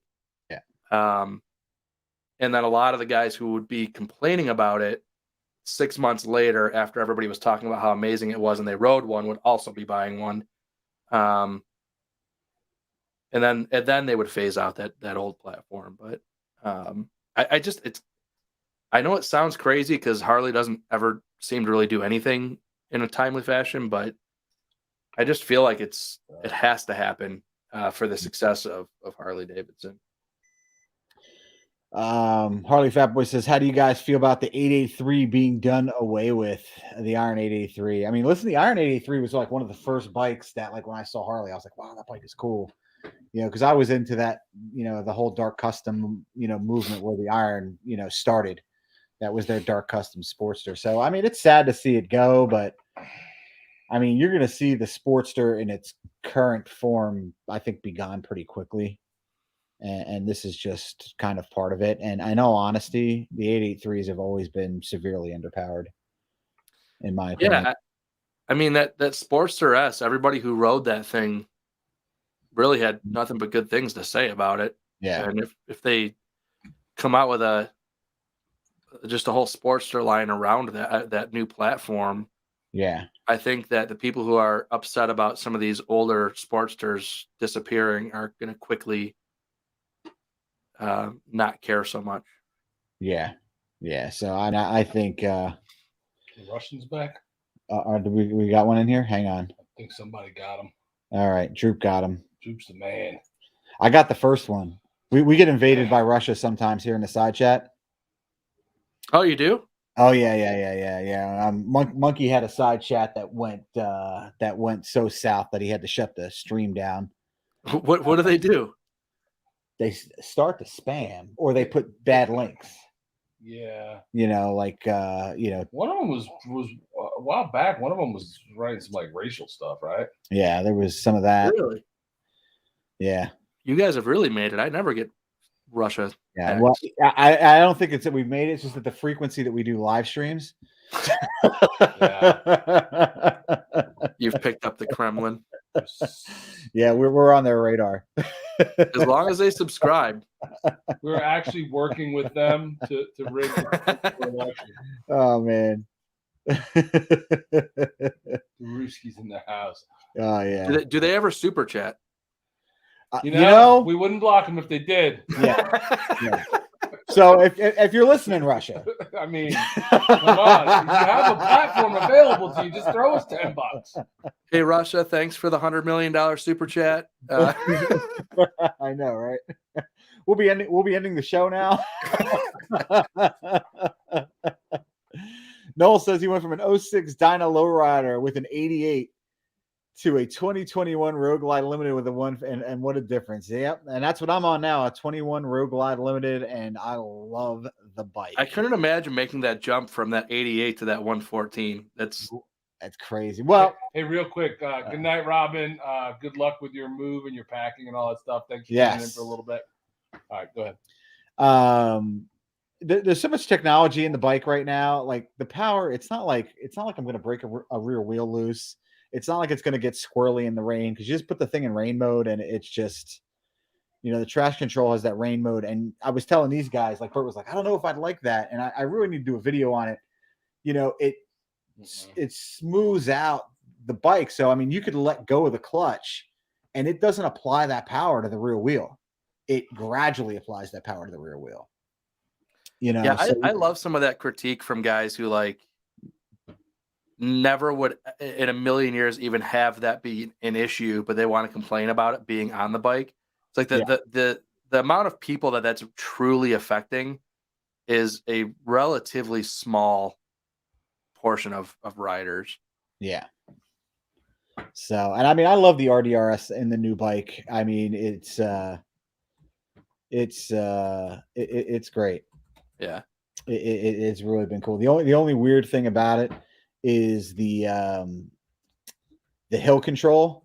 So you engage the hill control when you pull your brake in tight, and there's actually like a little bit of a notch when you pull the brake all the way in where you feel it like engage. But sometimes you do that accidentally. And like if you're pulling into a parking spot and you engage your hill control, you can't back up the bike. You need to like pull forward a little bit, disengage that, and then back up the bike. So it's annoying, but it's Isn't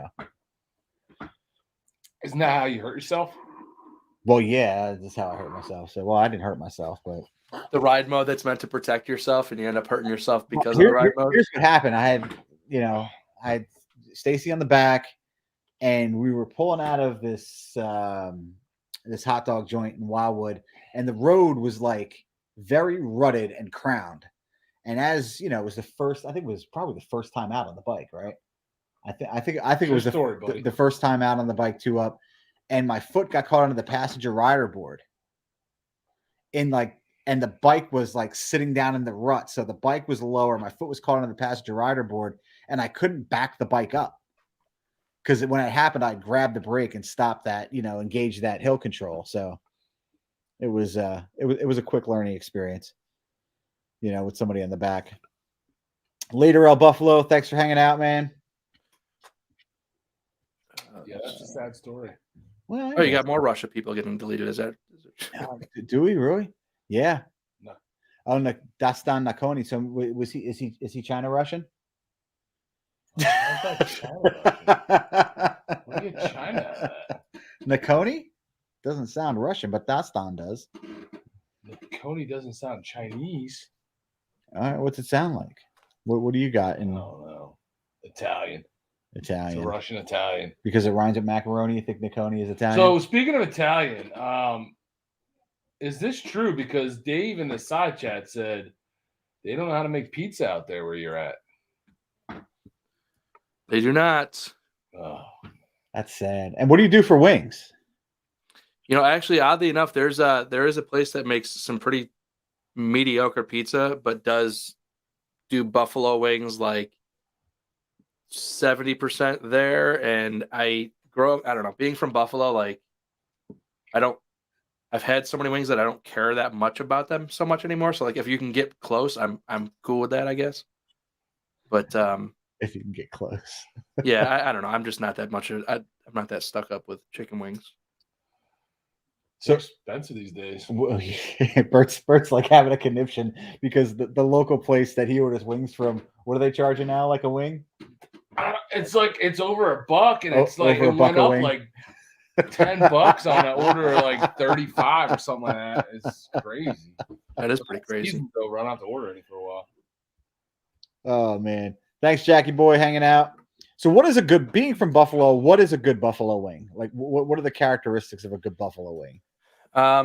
Honestly, a lot of it has to do with like the size of the wings. Like I'm not entirely sure how they get the wings that they get, but like I think it's that they're readily available anywhere, but the people who aren't from Buffalo just get these like scrawny little crap wings. And I mean, the sauce is good. It's nothing more than like Frank's Red Hot sauce and butter. And I don't know. You just have a lot more like barbecue wings where they're not just throwing barbecue sauce, but putting them on a grill and, you know, charring them up and stuff like that. So I think there's just a little more effort in the preparation too. That goes a long way. I also noticed that like in Arizona, I have to order wings here extra crispy, and they come out like still kind of slimy. Like nobody cooks them enough. So I don't know. There's not that much to it, but there's some good wing places in Buffalo. I mostly miss like just all the rest of like pizza's good there. Just like chicken finger subs. There's so much comfort food in like Western New York. And there's not so much of that stuff around here because everybody's pretend healthy around here. Oh, pretend healthy. Yeah. Is Mexican good out there? Yeah, there's a ton of Mexican. I mean, the Mexican's huge out here. Yeah. And Mexican food is like, it's not high on my list of things that I care about. So everybody's always like, "Oh, the Mexican food's so awesome." And I'm like, "Yeah, I'm not like a huge Mexican food guy." So Atwell says, "Yes. What's with the slimy wings?" Well, now you know, Dave. You got to order them. Yeah, you have to order them. You have to ask for them to be cooked. Mm-hmm. Ask for them to be cooked. Yeah. Corey wants to know who the original wing place was in Buffalo. The original Anchor Bar, but Anchor Bar is not the best. Anchor Bar is always the place that you see when they're during football games. They always get the B-roll at the wing place. It's always Anchor Bar. Yeah. There's actually what's the other one too? Honestly, you go to any hole in the wall corner bar in Buffalo and you get good wings. And you're gonna get good wings. Yeah, it's somebody asked a question here real quick. Super Bowl halftime lineup. Who's Super Bowl halftime lineup? It's the 90s rap. I don't even know. It's Dr. Dre, Eminem, I think Snoop. Wow. They went 90s old school rap and hip hop. Don't they always go like no longer relevant for halftime show like every year? I feel like they changed the policy where they started like charging artists to perform for the for the exposure that the artist was getting instead of paying artists to perform, and things got a little squirrely after that. I don't know where necessarily they're at now. Well, okay, so this year, Dr. Dre, Snoop Dogg, Eminem, Mary J. Blige, Kendrick Lamar. So Kendrick Lamar is new. Last year was The Weeknd, and it was like okay, No, but he was new. It was terrible. It was not good. It was for a halftime sort of. But then this is where I talk about people who are no longer relevant. The year before that, Shakira and Jennifer Lopez. No, they haven't been relevant. It was a great show. I don't remember it. So it couldn't have It was a good show, man. The year before that, Maroon 5, which I guess you could argue they've been sort of relevant, like they've stayed around for years, but they're still old. Justin Timberlake the year before that, Lady Gaga the year before that, Coldplay the year before that, Katy Perry the year, like it's just like artists who were something 5 or 6 years ago. I feel like Katy Perry, when she did the Super Bowl, did have a relevant song like at that time, though. I feel like that was 2015. I guess she was still sort of relevant. Yeah. I'm probably like Madonna. I'm probably thinking about some of these people who I was like, well, how in the hell? Listen, the Timberlake show was good. The Shakira and J-Lo show was good. HGAV Traveler says J-Lo and Shakira are still hot. It's true for some old hags. Ouch. Our age. A little bit older. I think Shakira's probably younger than we are. Kind of old hags. No, Shakira's close. Shakira is 63. No, she is not. 44 years old. 44, right? So, she's right there. All right. When they did it, one of them had just had a birthday like the day before the Super Bowl or something like that when they did it, and it was like maybe it was J-Lo. I don't know. She's like 50. I think she had turned 50 that. I don't know. Yeah. I thought it was pretty good. You're never going to beat the wardrobe malfunction. Well, that was Timberlake and Janet Jackson. I mean that kind of derailed all halftime shows for a while. It sure did. Well, it changed. I mean, Bruno Mars was good. Yeah, Bruno Mars was really good. Yeah, it seemed like that changed the NFL forever. Like all of a sudden now, all the halftime shows are on a camera delay. Like, well, yeah. I mean. In all fairness, I guess I have to realize too that like the halftime show, the audience is so wide. Your age range of viewers is 18 to 85. So like, well, how do you really pick the right thing? And worldwide too. So I mean, worldwide, right? It is not just the U.S. market that. Iowa Hog Wrestlers need to have some 80 hair bands, rock it out. Yeah, Bronco Ride U2 is cool. I hate U2 ever since Apple made me have that U2 album on my iPhone like years ago. Ever since that point, I've hated U2. I'm not a fan of U2. I like U2. I think Joshua Tree is a great album, man. That was an amazing album. My problem is I can't not see the politics. Wow. Yeah. Right. There is, and that was something else that kind of they've gone through over the last few, like not the last few, but a little. Like a few years ago, when you had the whole, kneeling thing and stuff, like they were having some issues with, the halftime show was kind of becoming a political statement. Yeah. Right. I know Katy Perry did a little bit of a political statement in hers, and who was before her? Somebody before, was it? I don't remember. Oh, no, it was Beyonce. Beyonce's was very politically charged as well. Politically motivated. And I don't think they really were digging that. So that's why they kind of went with somebody like The Weeknd, who was just lame as hell. I mean, the one thing about U2, like with politics, is U2 has always been a political band. It's just not always been U.S. politics. Yeah. I mean, they've been a political band, they've been political, in Ireland, politics in Ireland since, their very first albums. So that's always been like their basis. The Foo Fighters or Jack White would be a great show. Who's Jack White? Jack White. I feel like Jack White maybe somehow did make an appearance at one of them. I feel like he did. Huh? You don't know who the White Stripes are? Dude, Jack White is the man. Yeah, he is the man. I saw him in his studio in Nashville. Yeah, I've been to his Nashville studio. You saw him at his studio? So I saw him at his studio, and he was there showing Weezer the studio. That's an awesome story. So it's like, because Weezer was playing at the Ryman that night, and we wound up obviously not going to the Ryman to see Weezer because we had tickets, I think, at the Grand Ole Opry that same night. But yeah, I'm a big Jack White fan. Is it Third Man Records? Third Man Records. I know 99 RU grad's been there too. I have a tee, and I bought a T-shirt from Third Man Records that's like a schmedium that will never ever fit me in a million years, but it was like the only shirt he had, and I was like, I'm buying it. Toby's question. Where's Toby? Well, he's in the Pop chat. question. Who would you call as relevant and consider an awesome halftime show? That's a good question. Joe Biden. Oh, come on, Brandon. Only need 30 seconds. That's what you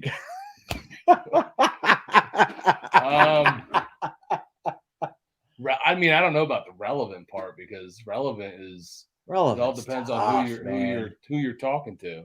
You know, I mean, I think right now you're talking the NFL and you're talking America. I would think probably one of the country rock or country pop guys would be. But they don't ever do country. No. And honestly though, there is like a lot of country fusion stuff they could toss in there. Probably do pretty good with. Just don't throw out some Florida Georgia line or something. Moose says Ted Nugent and Kid Rock. Yeah, that'll never happen. Yeah, it'd be awesome. Try Dave Atwell sticking with the Foo Fighters. Aaron Lewis will never see the halftime show, but I love his country stuff. If you've never listened to Aaron Lewis's country stuff, listen to Aaron Lewis's country stuff. It's absolutely amazing. I haven't seen it.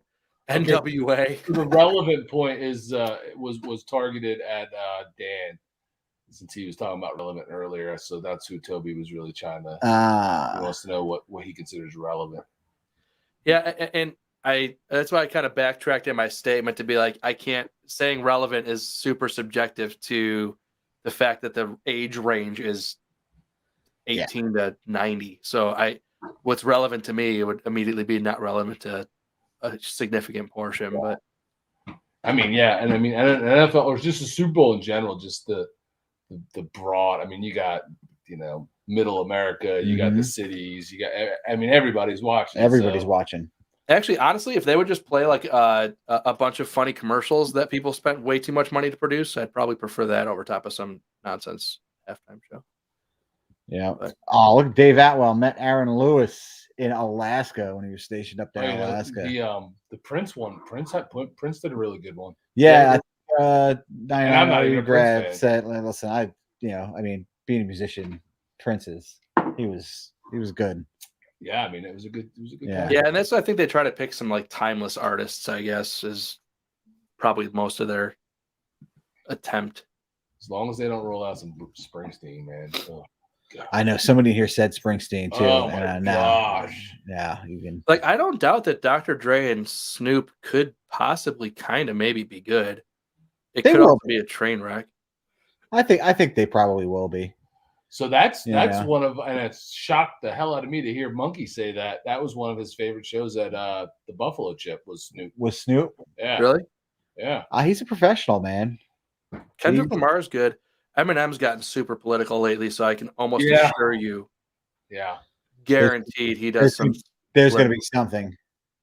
Yeah, he's also an attention whore too, so he'll do something. Wins Road says Aaron Lewis is going to be at the Buffalo Chip. So, yeah, if you're going to Sturgis, man, go see Aaron Lewis. So that leads me to a question I was thinking of earlier. You're Bon Jovi. Seeing that your channel's not, 100% geared around motorcycles. It's a part of your channel. Do you do many rallies? Do you go to any? Do you do any events on the bike or? So I was actually going to go to Sandoval's this last go around, but I ended up getting COVID right before it, and was down for the count pretty bad, so I had to bow out of that. But my biggest thing is time. A lot of these rallies and stuff, like I already work 50 plus hours a week. I've got a 5-year-old, and there's a lot of stuff where it's like, man, these rallies. One of my videos about my truck I actually made where I was like, I bought this truck actually to be able to trailer my bike to some of these events, because the difference between me making it and not making it is the time it takes to do a ride right. Some of the problems I ran into with the Bring It Home ride that I took was like, I had to shoehorn that into 4 days of 2,500 miles round trip. And, it sort of affected how much I could enjoy a trip like that. So motivator to me to actually be able to eventually take this full time is to be able to dive a little further into some of that stuff, where I can dedicate time to go and do stuff. But I don't know if what industries you guys are in or whatever, but like construction is a very, even when you're on vacation, your phone's ringing all the time, and there's just constant, you're just constantly involved. So being on the bike for an entire day of riding, you're like interrupted with phone calls, and it kind of sucks. So I'm just limited by time is the only reason why I don't do more rally stuff, but I would love to. It's something that is a big motivator to me to eventually maybe be able to take this thing full time. Yeah. Yeah. I mean, time is. Is there still a big Arizona rally? Yeah. Every year they have Bike Week here. Was that recent? Coming up sometime soon in February, I think it is. I'm sad about talking about it recently. Yeah, I forget the one.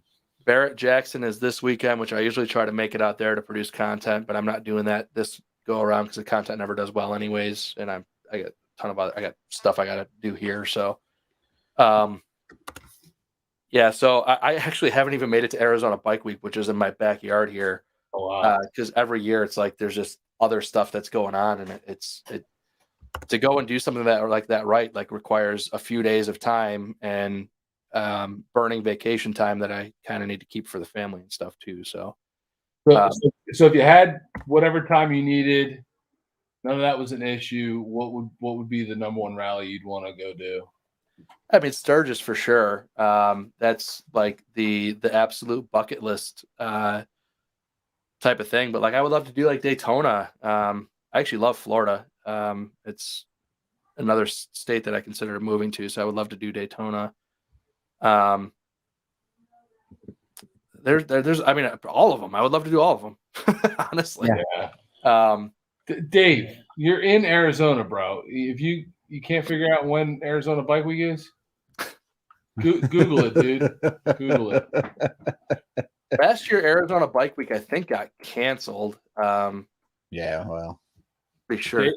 Dave says you could be his wingman. He's riding to Sturgis in 2023. Is he?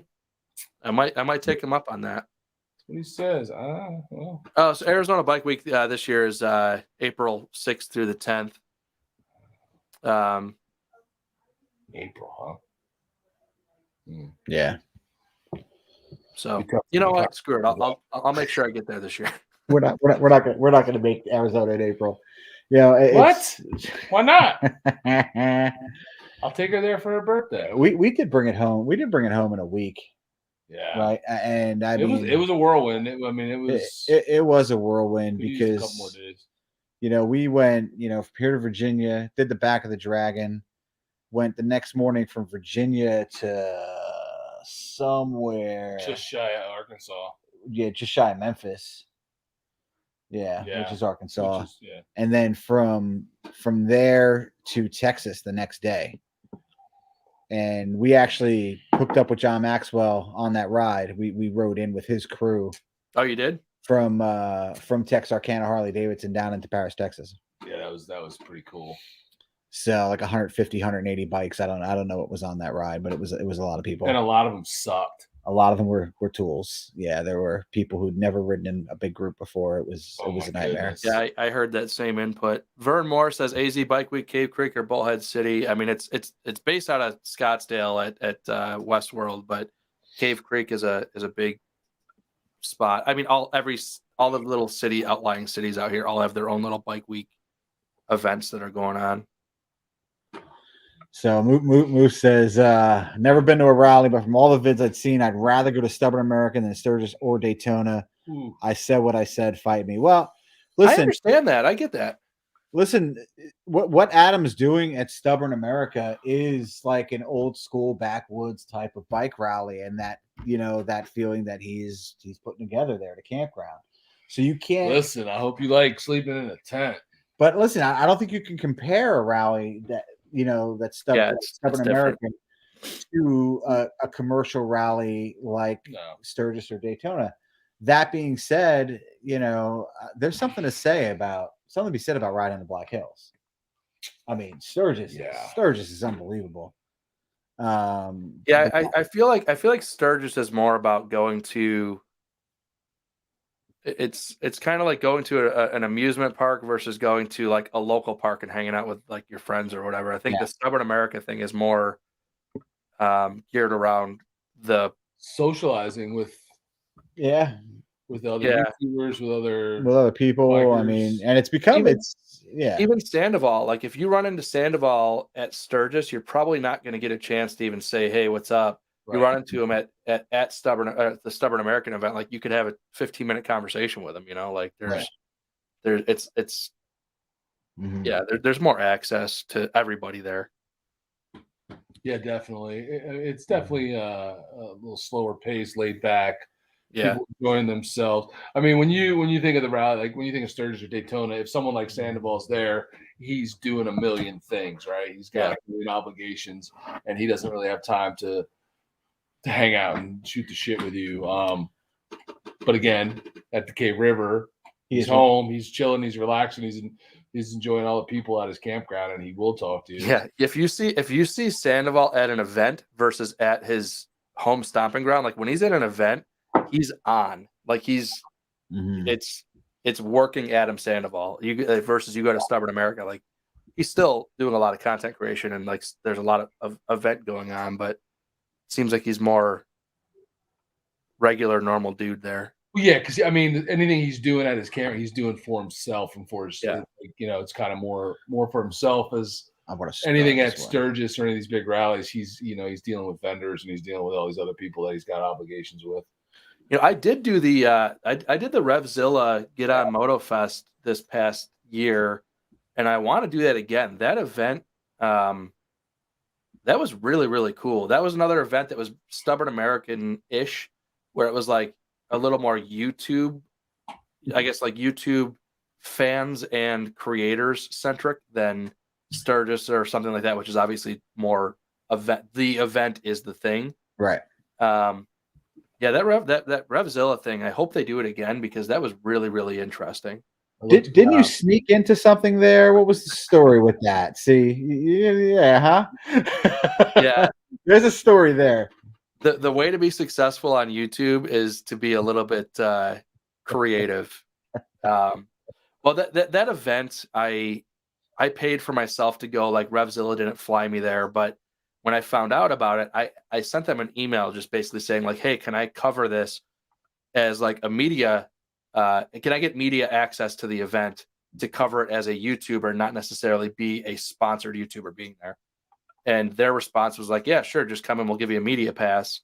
So I got the media pass, and then I found out that my media pass was no different than the media passes that like the YouTuber who were sponsored had. And with that, all of those YouTubers, Blockhead, Her Two Wheels, I know like Brandon Picasso was there. All these people were there that were going in and out of this, like the sponsored tent, which was a building. And I was like, oh, I have the same press credentials. I'll just go in there too. And I was just like hanging out with all these other people that I technically, I guess, wasn't maybe supposed to be, but I was like, whatever, fake it till you make it kind of thing in this world, I guess. And that's just whatever. It's pretty interesting. But awesome. So I met Blockhead and stuff, and just it's all fun and games. If they do it again, you better freaking send an email. Yeah, okay. I'm gonna work on that. Now they're not gonna respond to any of the email. Now it's honestly like they were open to like any YouTuber who wanted to be a part of it. Yeah. I was there. They were like, yeah, if you want to be part of the meet and greet, just kind of hang out there. Nobody knew who I was. It's like, here I am, like 20,000 subscribers standing next to a Blockhead with 300,000 subscribers. Like, how many people were asking me for my autograph? I think 2, maybe. I don't know. Oh, that's funny. Does he wear the helmet all the time? Oddly enough, no. I was blown away that he just walks around amongst the people for the most part. But then once he goes into the autograph tent, like puts the helmet on, and like nobody's snapping photos of it. Like everybody just respects his shtick, and it was really interesting to see. Bert's like, I'll take a picture right away. You know what? I don't think you would, because I think that you would be shunned from the entire community if you were the one to post that picture. I think that we had a YouTube channel, and then Bert took a picture of Blockhead, and that was it. Yeah, and then it was immediately deleted by the YouTube gods. No, and it's just kind of funny. I have to imagine that he's going to do a reveal sooner than later, because I think so as well. There is no way that he is not sitting back thinking, if somebody else does this before me, I lose all of the buildup of doing it. Could you imagine the thumbnail? Blockhead's real face. I mean, yeah, like that's better than Indian Challenger leaked. I mean, yeah, I do think, and I don't know if he mentioned it in one of his videos. I'm not too sure. Shop build now, and he's got a lot of other stuff going on. But it becomes very difficult for him to do like collaborations, because like everybody who collaborates now is like, not everybody knows how to keyframe their videos and blur out somebody's face like frame by frame by frame. Yeah. So yeah, I think it'll get to a point where I hope he capitalizes on it, because he's done a good job of making it a thing for this long. So yeah, he actually has. I want to throw a comment up here from a while back, a little behind. Mike Dunlap says, I still feel weird about going up to another YouTuber if I don't know them. Don't. He said, don't feel weird about it. Don't not go up to them. No. Don't approach me. My security will tackle you. Oh, Jesus Lord. Yeah. You'll be shot dead on the spot. Oh my gosh. No, I tell you, that going back to my point about the Stubborn America event, like when you get to one of these events and there's all these people around, it only takes one conversation with like one relatively larger YouTuber to be like, oh, I'm really not, like, this isn't Leonardo DiCaprio, or like, it's just some regular dude who like is dumb enough to sit there and hold a camera in front of his face like this. Like there's nothing, I don't know. It just seems way more accessible to me to randomly approach a YouTuber and be like, hey, what's up? Yeah. Yeah, we're developing this, the same saying all the time. Like, don't make it weird. Just come up and say hi. Just come up and say hi. It's and it's still like it's a weird thing for us. I mean, it's not, you're not, now we kind of get recognized every once in a while when we're at a rally. I mean, we're still small, but it's tiny. Like, it's tiny. It's yeah. I mean, we're small enough to where we're still excited when somebody recognizes us. Yes. You know what I mean? Yes. I don't know that that'll ever go away. The only thing that sucks is when you approach somebody and you talk to them and you're like, oh, they're not the same person. Like there's been probably 2 YouTubers I've met where I'm like, oh, pretty sure this isn't like the same guy that I watch on YouTube. Like there's an act or something, but the overwhelming majority of YouTubers are literally the same person you watch on the channel. Like they're just regular people. Jupe nailed it.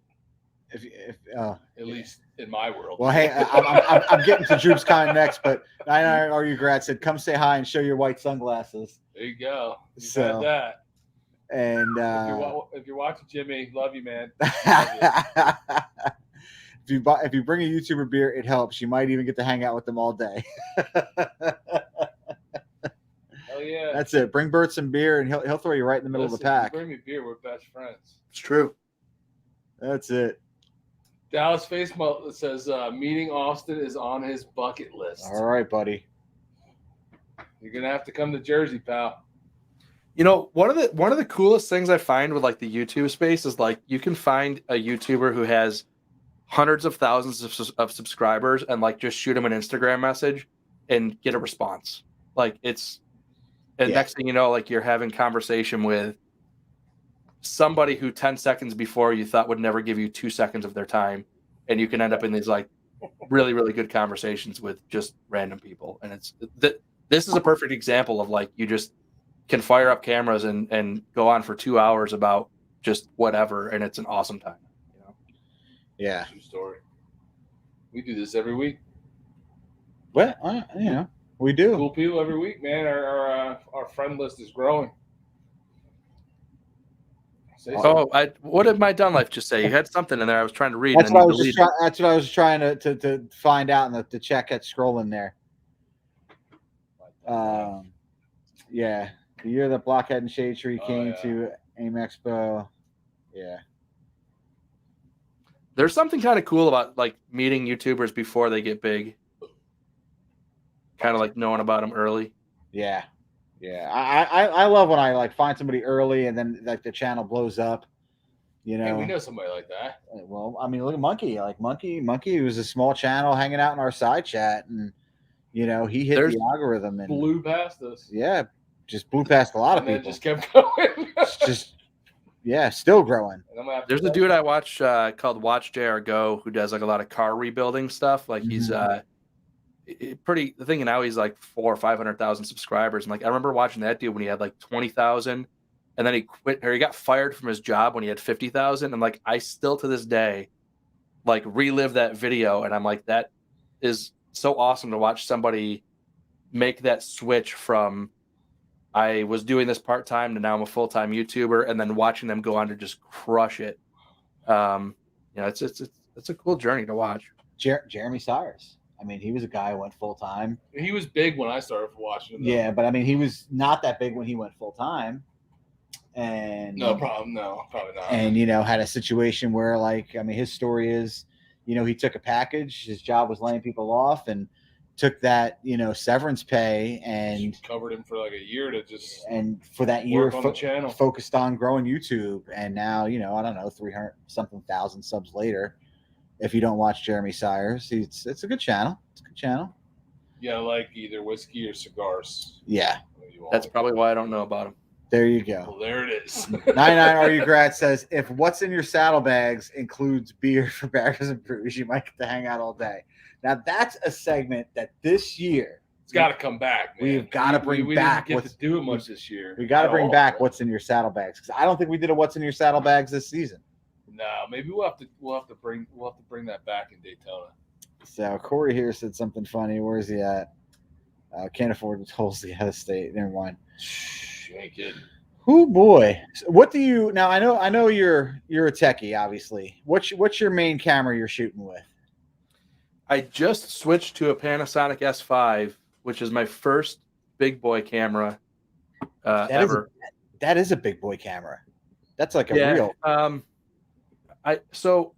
I've had this. I've been shooting with pretty much for years with GoPros, and then like whatever entry level, like Sony ZV-1 was the last camera I bought before I bought this one, which was like sort of tiptoeing into like spending money on a camera. But I have more GoPros now than I probably have. I don't know, 6 or 7 GoPros now. And every year they come out, I buy a new one, or they were not sponsoring me, but sending me free ones years ago. And they all overheat all the time. So I get to the point like where when I'm doing stuff in the garage here in Arizona, I would be 5 minutes of video and the thing would overheat, and I'd be just, I mean, throwing tools across the garage, like beyond frustrated. And I finally got to the point where I was like, I need to buy a full body camera that can handle the heat and, you know, deal with long form recording. And this Panasonic S5 has run through crazy temperatures and never shuts off. So, that's exciting. Yeah, I just graduated to big boy equipment. You know, I stopped filming GoPros in 4K, like when we were doing like the brewery stuff, because they were just shutting down. And then once they shut down, it's like real hot. Oh my goodness, burn you. You know, and what's crazy though, like I can run it on my helmet when it's 110 degrees outside. I can run it on the helmet, and as long as I'm moving, it won't overheat. It'll be hot as sin, but it won't shut down on me because there's air moving over. But the second you stop, I've had to shut down on the bike riding. Oh, really?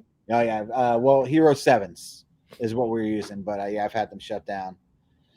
So Cameron says, finally made one of these events. Welcome, Cameron. Glad you're hanging out with us here with Dan. For sure.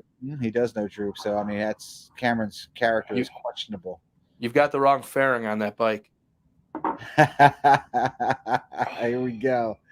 And Toby Northern says, big channels like music artists at halftime shows are relevant to some Baggers and Brews and Gears and Gadgets are big channels. Fair enough. Yeah. Well, I mean, it's just like, I don't know. I kind of feel like with YouTube, there's always a bigger dog. And I don't know. We're not quite at 10 grand. And I don't know. I never thought we'd be as big as we are, and I still don't think we're that big. We're not big. So right. Yeah, But 6,000. I tell you what, like it's harder and harder to grow a channel every day. So 6,000 subscribers is not a little. yeah, seems that way sometimes. Keep pushing. It will never get better.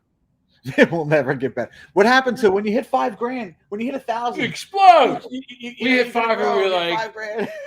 all right, another month to hit 5,100. What do you mean we're gonna explode? Dan shaking his head. It's not going to happen, guys. It's not. The only thing that happens is that when you post a video, more people see it the moment it gets posted. But even still, it's a small percentage of the people who subscribe that even watch that video. So True. So true. Yep, it is. Goose. So listen, Goose, that is false information. I do not love Bud Light. I did drink some Bud Light. Oh, Desperate in an times, emergency? desperate measures. And anybody that's been to Sturgis knows they don't have any real beer there when you're at the rally. So Yep. it was, somebody bought it for me. I drank it. But I don't love it. And that's my Dun Life asked, what is a beer that will get you shunned by the Baggers and Brewers crew? And I said light beers. yeah, light beer. Not George necessarily. He will drink some light beer. I will drink. I mean, he's in touch with his inner feminism movement thing, but no light beers for me. Absolutely not. Well, and you know what? Again, as we're talking about relevance, light becomes relevant because to you, a light beer is a 5%. Right. So, and all I can think of is the video that the military, or it was a video or a live where the military biker was talking about a beer, and it was like 5.2, and he was talking about how strong it was compared to what he usually drinks. I know. 5.2. My Dunlop says he had a Hero 7 in the wind with only 80 degrees outside. I overheat, I suppose, at 2.7K, 60 frames a second. I gave up on, with these Hero 7s, I film personally everything in 1080 now, and usually 1080 60 when I'm on the bike. And then when we, when I export it from Final Cut, I export everything in 4K. I So just started as doing long that maybe like the last year and a half, filming most everything in 1080 and then just upscaling to 4K. Honestly, in the YouTube world, you don't notice a huge difference in quality anyways because the way the video is all transcoded. So so YouTube, like when you upload stuff to YouTube, it does its own thing to your video.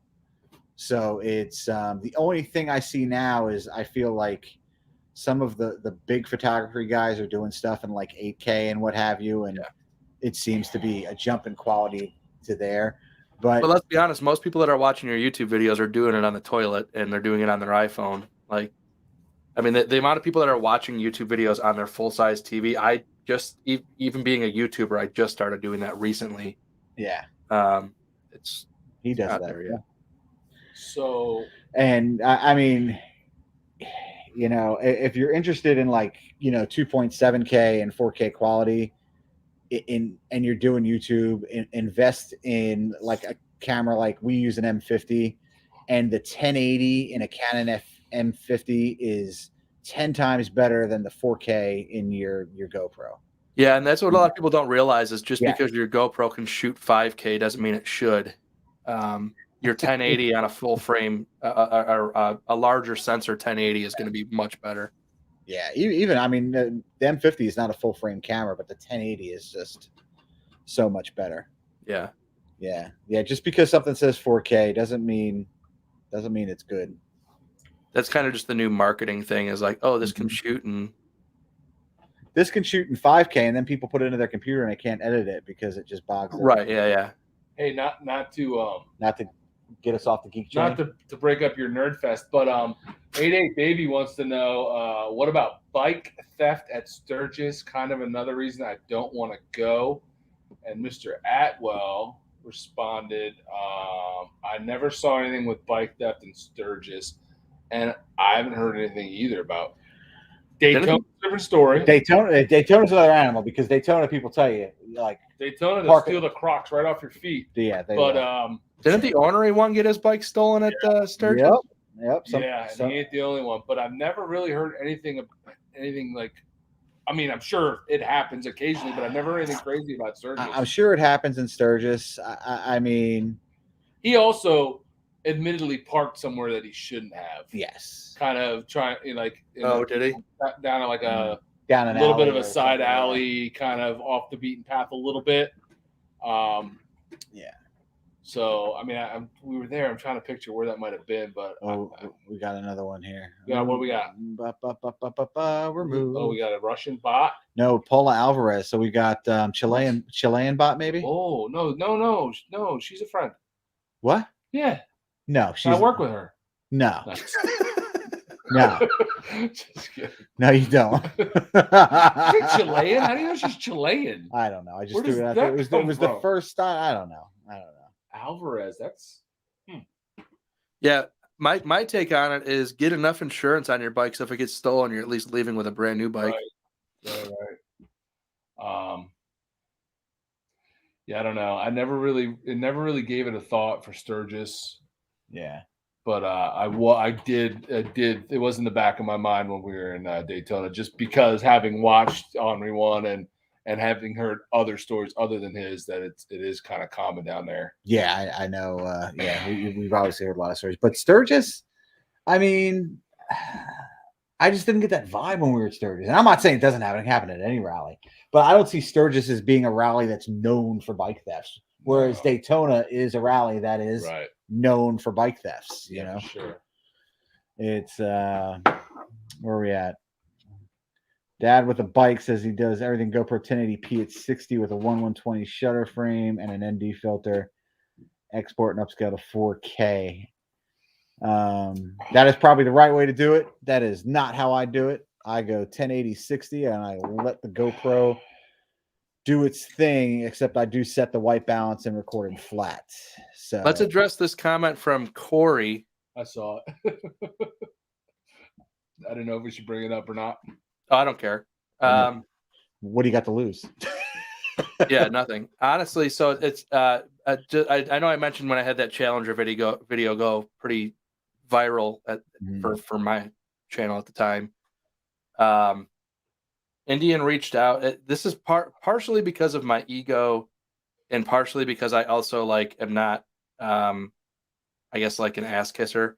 So they reached out to me and said, "Hey, we saw your video," and they offered for me to go out to LA, and they were going to give me a Challenger to ride around for a weekend or something. Wow.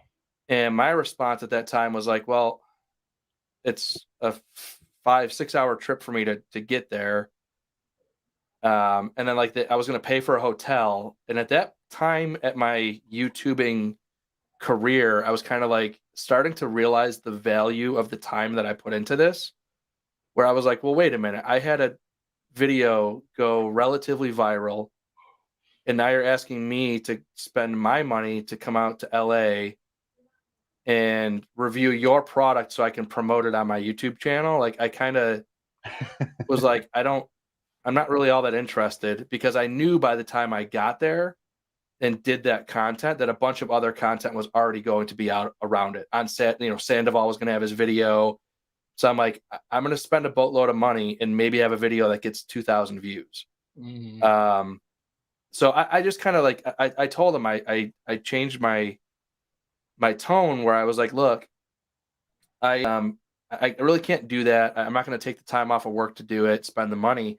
But they released that bike in February. I want to say it was winter when that bike got released, or heading into winter when the bike got released. Maybe October, because that was around the same time when Harley was doing their releases end of year. So I said, look, I'm in Arizona. If you want to get me a Challenger for a few weeks, I'll produce a bunch of content here in Arizona where the weather's nice and I can produce content from my house. And they kind of just didn't respond after that. So then I just sent another email that was hey, look, I feel like I'm offering a pretty decent opportunity for you guys to have a YouTuber produce some content at a time when nobody else is really going to, because the weather isn't going to permit it. Are you into it or not? I kind of was either tell me yes or tell me no, was kind of my position. and they responded something along the lines of like they thought that I was too aggressive. And then we just got into this like back and forth where I was like, look, I spend a lot of time and effort on this YouTube channel. And if a large brand like Indian reaches out to me and I don't swing for the fences, I would be doing my family a disservice. Like I spend a ton of time doing this, which takes time away from them. Right. And if a brand reaches out to me, I am going to take that brand by the throat and shake it until the opportunity isn't there anymore. If it works, great. If it doesn't, I can't, you can't say I didn't try. So that was pretty much the end of that conversation. And I don't know, I was kind of bummed out about it, but at the same time, like it's still another one of those moments where I was like, I stayed true to myself.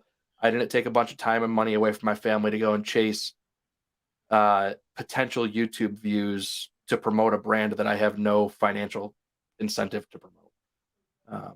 So that was kind of it in a nutshell. And it is advertisement for them that they do, they do roll the dice a little bit with, because any of these videos could get into the algorithm, and for almost nothing, they are getting a huge amount of exposure. Yeah. And that's a common critique I have on like Harley and Indian. Harley more so, is I feel like Harley in 2018 had Maxwell's, Blockheads, all these like really, really big, successful YouTubers promoting their brand for free. Yep. And did nothing to try and capitalize on it properly, because to just start providing people with free bikes, biggest mistake in the world for the YouTuber and biggest mistake in the world for the brand, because as soon as you get a free bike from Harley Davidson, nobody watches your content anymore, because now you're just like a corporate shill. Yeah. But there could have and should have been and still should be a program in place where they allow you the demo bikes right now that you go to the dealership and ride. There's no reason why they shouldn't shake those things loose to local YouTubers for 2 days and say, hey, if you want to demo this bike for 2 days, you're more than welcome to, have at it. Yeah. And I think that would be the only way that viewers would still respect it. The brand would still get the exposure, and, just a win-win situation for everybody involved.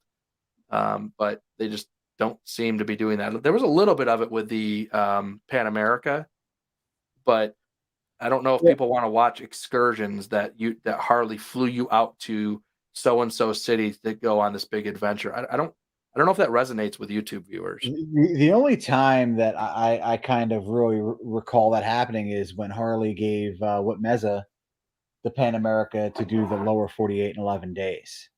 And that, I think, was a good execution where she didn't come off as a corporate shill. Yep. I don't think that they came off as taking advantage. I think that was executed very well. But if you just started providing everybody with motorcycles, like it loses any sort of impact. Yeah, that's true. Yeah, no, absolutely. And you know what? I wouldn't mind having Harley called up and was like, you want to ride a bike for a month and demo it. I mean, I think that would be great for everybody. It'd be good for them. It'd be good for us. It would be, Yeah, it has to be no strings attached. If you want to say that you don't like it, they can't, have retribution for that. Like, it's got to just be, it has to be organic. Motorcycles are organic. The whole industry is all around, you guys create content, people, they trust you as people.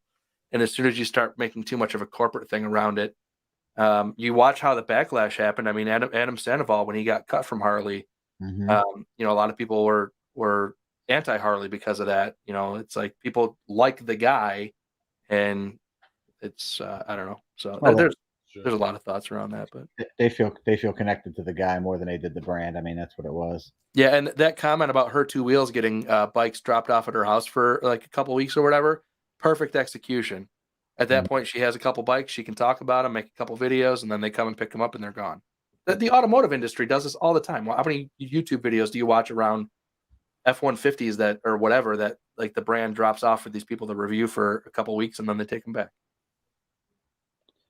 So, yep. And there's 99RU grad who does work for one of the biggest OEMs, says they definitely watch social media and influencers. Oh, they pay attention. Yeah. Yeah, absolutely. There's a name I've never seen before. Who's that? Says what's up to Baggers and Brews? Bat Wings and Barbecue. Yeah, I haven't seen that's a new name for Listen, us. I like barbecue. I like the name. It's cool. I dig it. There you go. Yeah, Neek says Shade Tree kind of has that with Burt's Barracuda. Yeah. The level of certain dealerships in this area, Scottsdale Harley Davidson, could care less who I am. It's owned by the dude who founded GoDaddy. He's a multi-gazillionaire and I am nobody to that guy.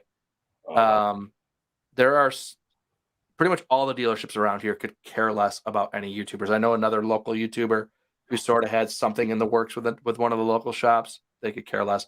Burt's Barracuda is on the cutting edge of realizing that it's not 1987 anymore. That's cool. Not a common thing though. Yeah. Yeah, no, it's not. And especially with these some Laidlaw is another guy who like understands the value of the social media. Well, yeah. I mean, Matt, he's has a very successful YouTube channel. And he puts out good stuff. Yeah. Not for nothing. I mean, he puts out a very good quality a very good quality video. So Indian has an ambassador program? I guess so. I get to the facility. He's probably not part of that. Yeah, they didn't call me. And it's funny because I still to this day, like, I would never not talk to Indy. Like I don't die on these hills of previous things. Like everything can change, and yeah, I found it to be rather petty, but I also understand that, like, as I said early in this podcast, like, perception is reality. So where I thought that I was being very clear and in my approach with them, I could see how they took it, and they're like, what a douche this guy is, Or it's like we were offering this guy something and now he wants more than we were offering. Yeah, so I get it. I do. Yep. So my done life is Bert seems to be the kind of guy you can drink beer with and talk shit. That statement is not completely correct. Bert is the type of guy you can drink with and who will talk shit to you. Wait, are you talking about Bert Barracuda or are you talking about Bert me? You. Who said that? My done life. I missed that one. Yeah, I wasn't sure if he was talking about Burt's Barracuda or. Where's this at? My done life. I don't see it. It's up there. That's funny. And it's funny because I look at like this, going back to the RUROC scenario, like, I want a brand to want me to come to the event because they know that if I say it's good, it's going to mean more than anybody that they paid to say those things. Because as much as our relationship may have started rocky, my only desire in that relationship, and I've said this in videos a bunch of times, is like, I only want access to the thing. I don't want the money, because if I get the views, all that stuff will come eventually. Like, I don't really care. I just want access to the thing, so I have something to talk about in my video. Yeah, and something relevant, something of value to people who are watching. I mean, that's absolutely. That's the whole point about it. Windroad Therapy says Bert from Burt's Barracuda is involved in the community and is a really nice guy, and she is not a Harley rider. So no, she's not. No. How'd she get in here? Who, Windroad? She's friends with the wives. Oh, okay. She's got a nice little channel that's growing, man. I mean, she's. I don't know anybody out there that supports all these channels as much as she does. Yeah, it's. I'm just joking. Hopefully, she didn't just unsubscribe. I think she subscribed to me. Go on, subscribe, Des. He was making fun of you. I just lost 5,000 subscribers. Let's see here. I don't ever shut up. That's funny. I subscribe to Windroad Therapy. See that? I swear to God, I'm pretty sure. I gotta look it up now. You never know, man. That YouTube is a funny thing. It will unsubscribe you to a channel quick. I don't subscribe. I thought I could have sworn I did. See, now you do. Do you have any more questions for Dan as we are hitting the... I am the 600th subscriber. Oh, nice. She just hit 600? Yep. There you go. I was the 600th. Oh, so what's the prize? You should get the Windroad Therapy sticker package, which is some very cool stickers, actually. I agree. Does put out a pretty sweet she does have a good sticker package. She really does. Dallas Face Malt says, I subscribe to Baggers and Brews because they seem like people I'm friends with already. Thank you, buddy. That's the goal, man. That's kind of been us from the get-go. Like, we actually started filming ourselves because it was three of us just busting each other's balls and riding and drinking and having a good time and not riding and drinking at the same time.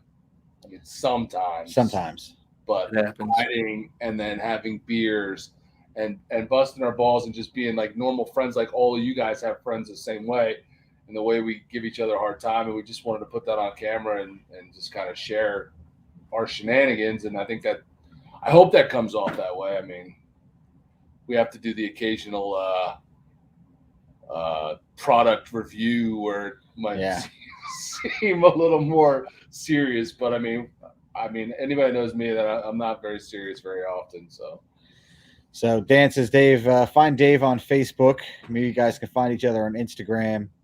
Yeah, I can tell you right now, I will not find. I hate Facebook. You can find me on Instagram.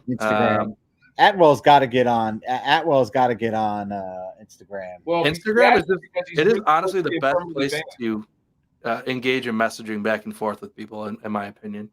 So, and also there was somebody else. And Moose, I'm happy to pick up my biggest troll now in this. I subscribed. I subscribed so I could unsubscribe because I'm selling. Moose is rough, man. He's a ball buster. And Winroad says, thanks. I will send you some gears and gadgets. And then I wanted to highlight Droops. I have a poker chip from Winroad. Nice. Do you at Baggers and Brews? No, I don't think we do have a poker chip. From Winroad? I have a poker chip from Winroad, definitely. I have a P.O. box that I've never told anybody about, I think, on my channel. So if you want to send those stickers to that P.O. box, I'll go check it in 6 months. Nice. I actually forgot that I have that until just mentioning it now. I go check that. Okay, Dave. Nice. Yeah, no, it's I don't have anything else, man. I was just watching the side chat, but I mean, this has been fun. Like I said, we've been wanting to have you on for a while now, and finally we, just said screw it, let's ask him. So I'm glad we did. Before he gets too big.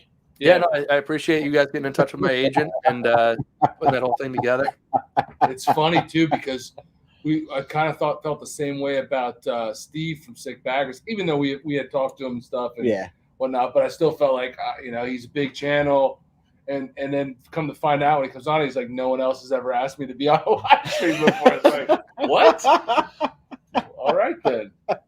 I try to say yes as much as I can, but it's also something it does become kind of a time suck. But it's been a while since I've done one, and they're always a good time. Always a good time. My biggest constraint is being in Arizona, time difference, getting home from work, eating dinner, and being able to jump on these things. And stuff. So. Yeah, it's tough. Yeah. All right, guys. Well, listen to side chat. Thanks for hanging out. The crowd as usual. Yeah, you guys are awesome, man, as always. Wind Road, I'll check the PO box. Shoot me a message on Instagram. Yeah. So cool. There you go. Moose, you got Pawnee Princess has a large box of baskets that she's sending you. So be on the lookout for that. Just baskets, nothing in them, just the baskets. And they should be on their way. So just keep an eye out for those. All right. See you guys. Take care. Thanks for tuning in. Hit that like button. And see you next week. I know most of you are subscribed. If you're here and you're not subscribed, please do. We appreciate it. And we'll see you guys later. Hang on for a minute, Dan. Good night, everybody.